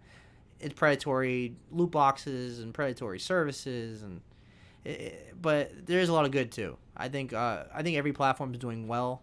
Nintendo's having a monster renaissance with the Nintendo World, and the Switch broke PS4 sales, and PS5 has stock now, and it's doing fantastic, and the Xbox is doing better than it's done since like the 360. So, the industry's doing pretty good. It's just we have a lot of problems as well. So I wanted to end on a positive note in that regard because there's been so much progress and so many indie developers and so many people breaking off from larger companies making great games. So there's still lots of great stuff in this industry, but there's still lots of stuff to be worked on as well. Yeah, I mean, like Blizzard, for example, like I love that Activision got shit for what they did. Like I love that they got called out. But still, right now going on, like a lot of people were forced to go back to work in person, which people were pissed about, and then they got their bonuses cut, even though Activision made record numbers. So and then Mike Ybarra was like, "Well, we lose money too." I'm like, "Well, you losing money is not the same as the average person trying to raise their kids on a tight budget." But we're getting on a tangent, but you know what I'm saying. We're making progress, but there's a lot of work to be done. But overall, this game just not it. It's just not it. I think a lot of people agree. The consensus is just very negative. But we all saw this coming, did we not? Like all four of us were like, "This looks bad," and we didn't even see gameplay. We just saw the cutscene. I could just tell they were going for the one-liner Fortnite vibe to it. Everybody's witty and jumping around buildings. Like just from the cinematic, I knew it was like, this is just going to be a stupid service game, isn't it? Yeah. So the moral of the story, dear listener, is that we're smarter than you. Yes. Well, I think we're always correct. All of our takes are good, except for James's on Resident Evil 3. Besides that, they're all good. I would say what we said in the last 15 minutes is the general consensus. Like, I think most people would agree on Suicide Squad and service games and stuff like that. Yeah. I think people are tired of this trend. So I don't know what the next trend in the industry is, but I do think the Fortnite trend is pretty much done. Like maybe like in China, like those Asian games, like what do you call it? What's that big popular game? I forget the name of it. Anyway, I don't know. I'm not clued up on the Chinese video game industry. We talked about it. The Genshin Impact. Oh yeah. That game's a monster success, but that's like exception to the rules. Like for the most part, every game they knew what they were doing. And they did it well. And that's a game that you can play and you can beat, and you barely need to pay for anything. Like you can just play that game and have a good time. Yeah. And if you want to speed things up a little bit, sure, you can pay for things, but it's not essential. You don't feel like you're missing out on shit. Like I've seen reviews about it. Yeah. So making progress, but a lot of work to be done. Yeah. All right, so I think that's pretty much concludes the show. That's a wrap. I think we hit on every game on the State of Play. Dory, where can we find you? Well, you can find me at, and blank this out when I dox myself. No, I'm kidding. No, seriously, you can. IP address is, and my social security number. We've already done that joke. Shit. My credit card number. Every week. I know. Fuck. But anyway, seriously, you can find me on Twitter and Twitch at dford192. Have not been streaming lately because of school and because of work. But you can find me doing some streams with Captain Stubbs on the Friendly Fire Podcast Twitch channel, where we play Birth by Sleep. We're going through all of Kingdom Hearts, the whole series, including Melody of Memory eventually. I'm super excited. That's every Tuesday at 8 o'clock to 10 o'clock. We are finishing up Ventus's campaign soon, and then off to Aqua's campaign, and then off to other Kingdom Hearts games. So very exciting. Nice. James? Are you really on Twitter anymore? Really? I'm still on Twitter, but let's be honest, nobody's going to go through the effort of looking up my username. So I'm certainly not. You can you can find me on a soapbox still complaining about the fact that After Sun was not nominated for more than one Oscar. Good Lord, him with this fucking movie. It's not right. Okay. He literally changed his username in the Draft Punks Discord to James at After Sun or whatever the fuck. Yeah, it's After Sun is on movie, which it That's is. Right. If you want to watch it, it's that's right. Factual statement here. When's the Oscars? The 13th, I think. Okay. Well, we can talk about the Oscars maybe next episode because next episode. Yeah, that'll be fun. God, I'm not are fucking watching the Oscars. You and Mitch and Seb can talk about it. I ain't fucking talking about it. I'm not a big movie person, though. I don't watch a lot of Oscar movies till after the fact, usually. Well, that's what I was going to ask was if either you were watching Creed 3. No, I don't think so. I didn't watch 1 or 2. I love the Creed movies, and I'll definitely watch it, but I don't know if I'm going to watch it like in the movies. I'll wait for it to come to a Fair, yeah.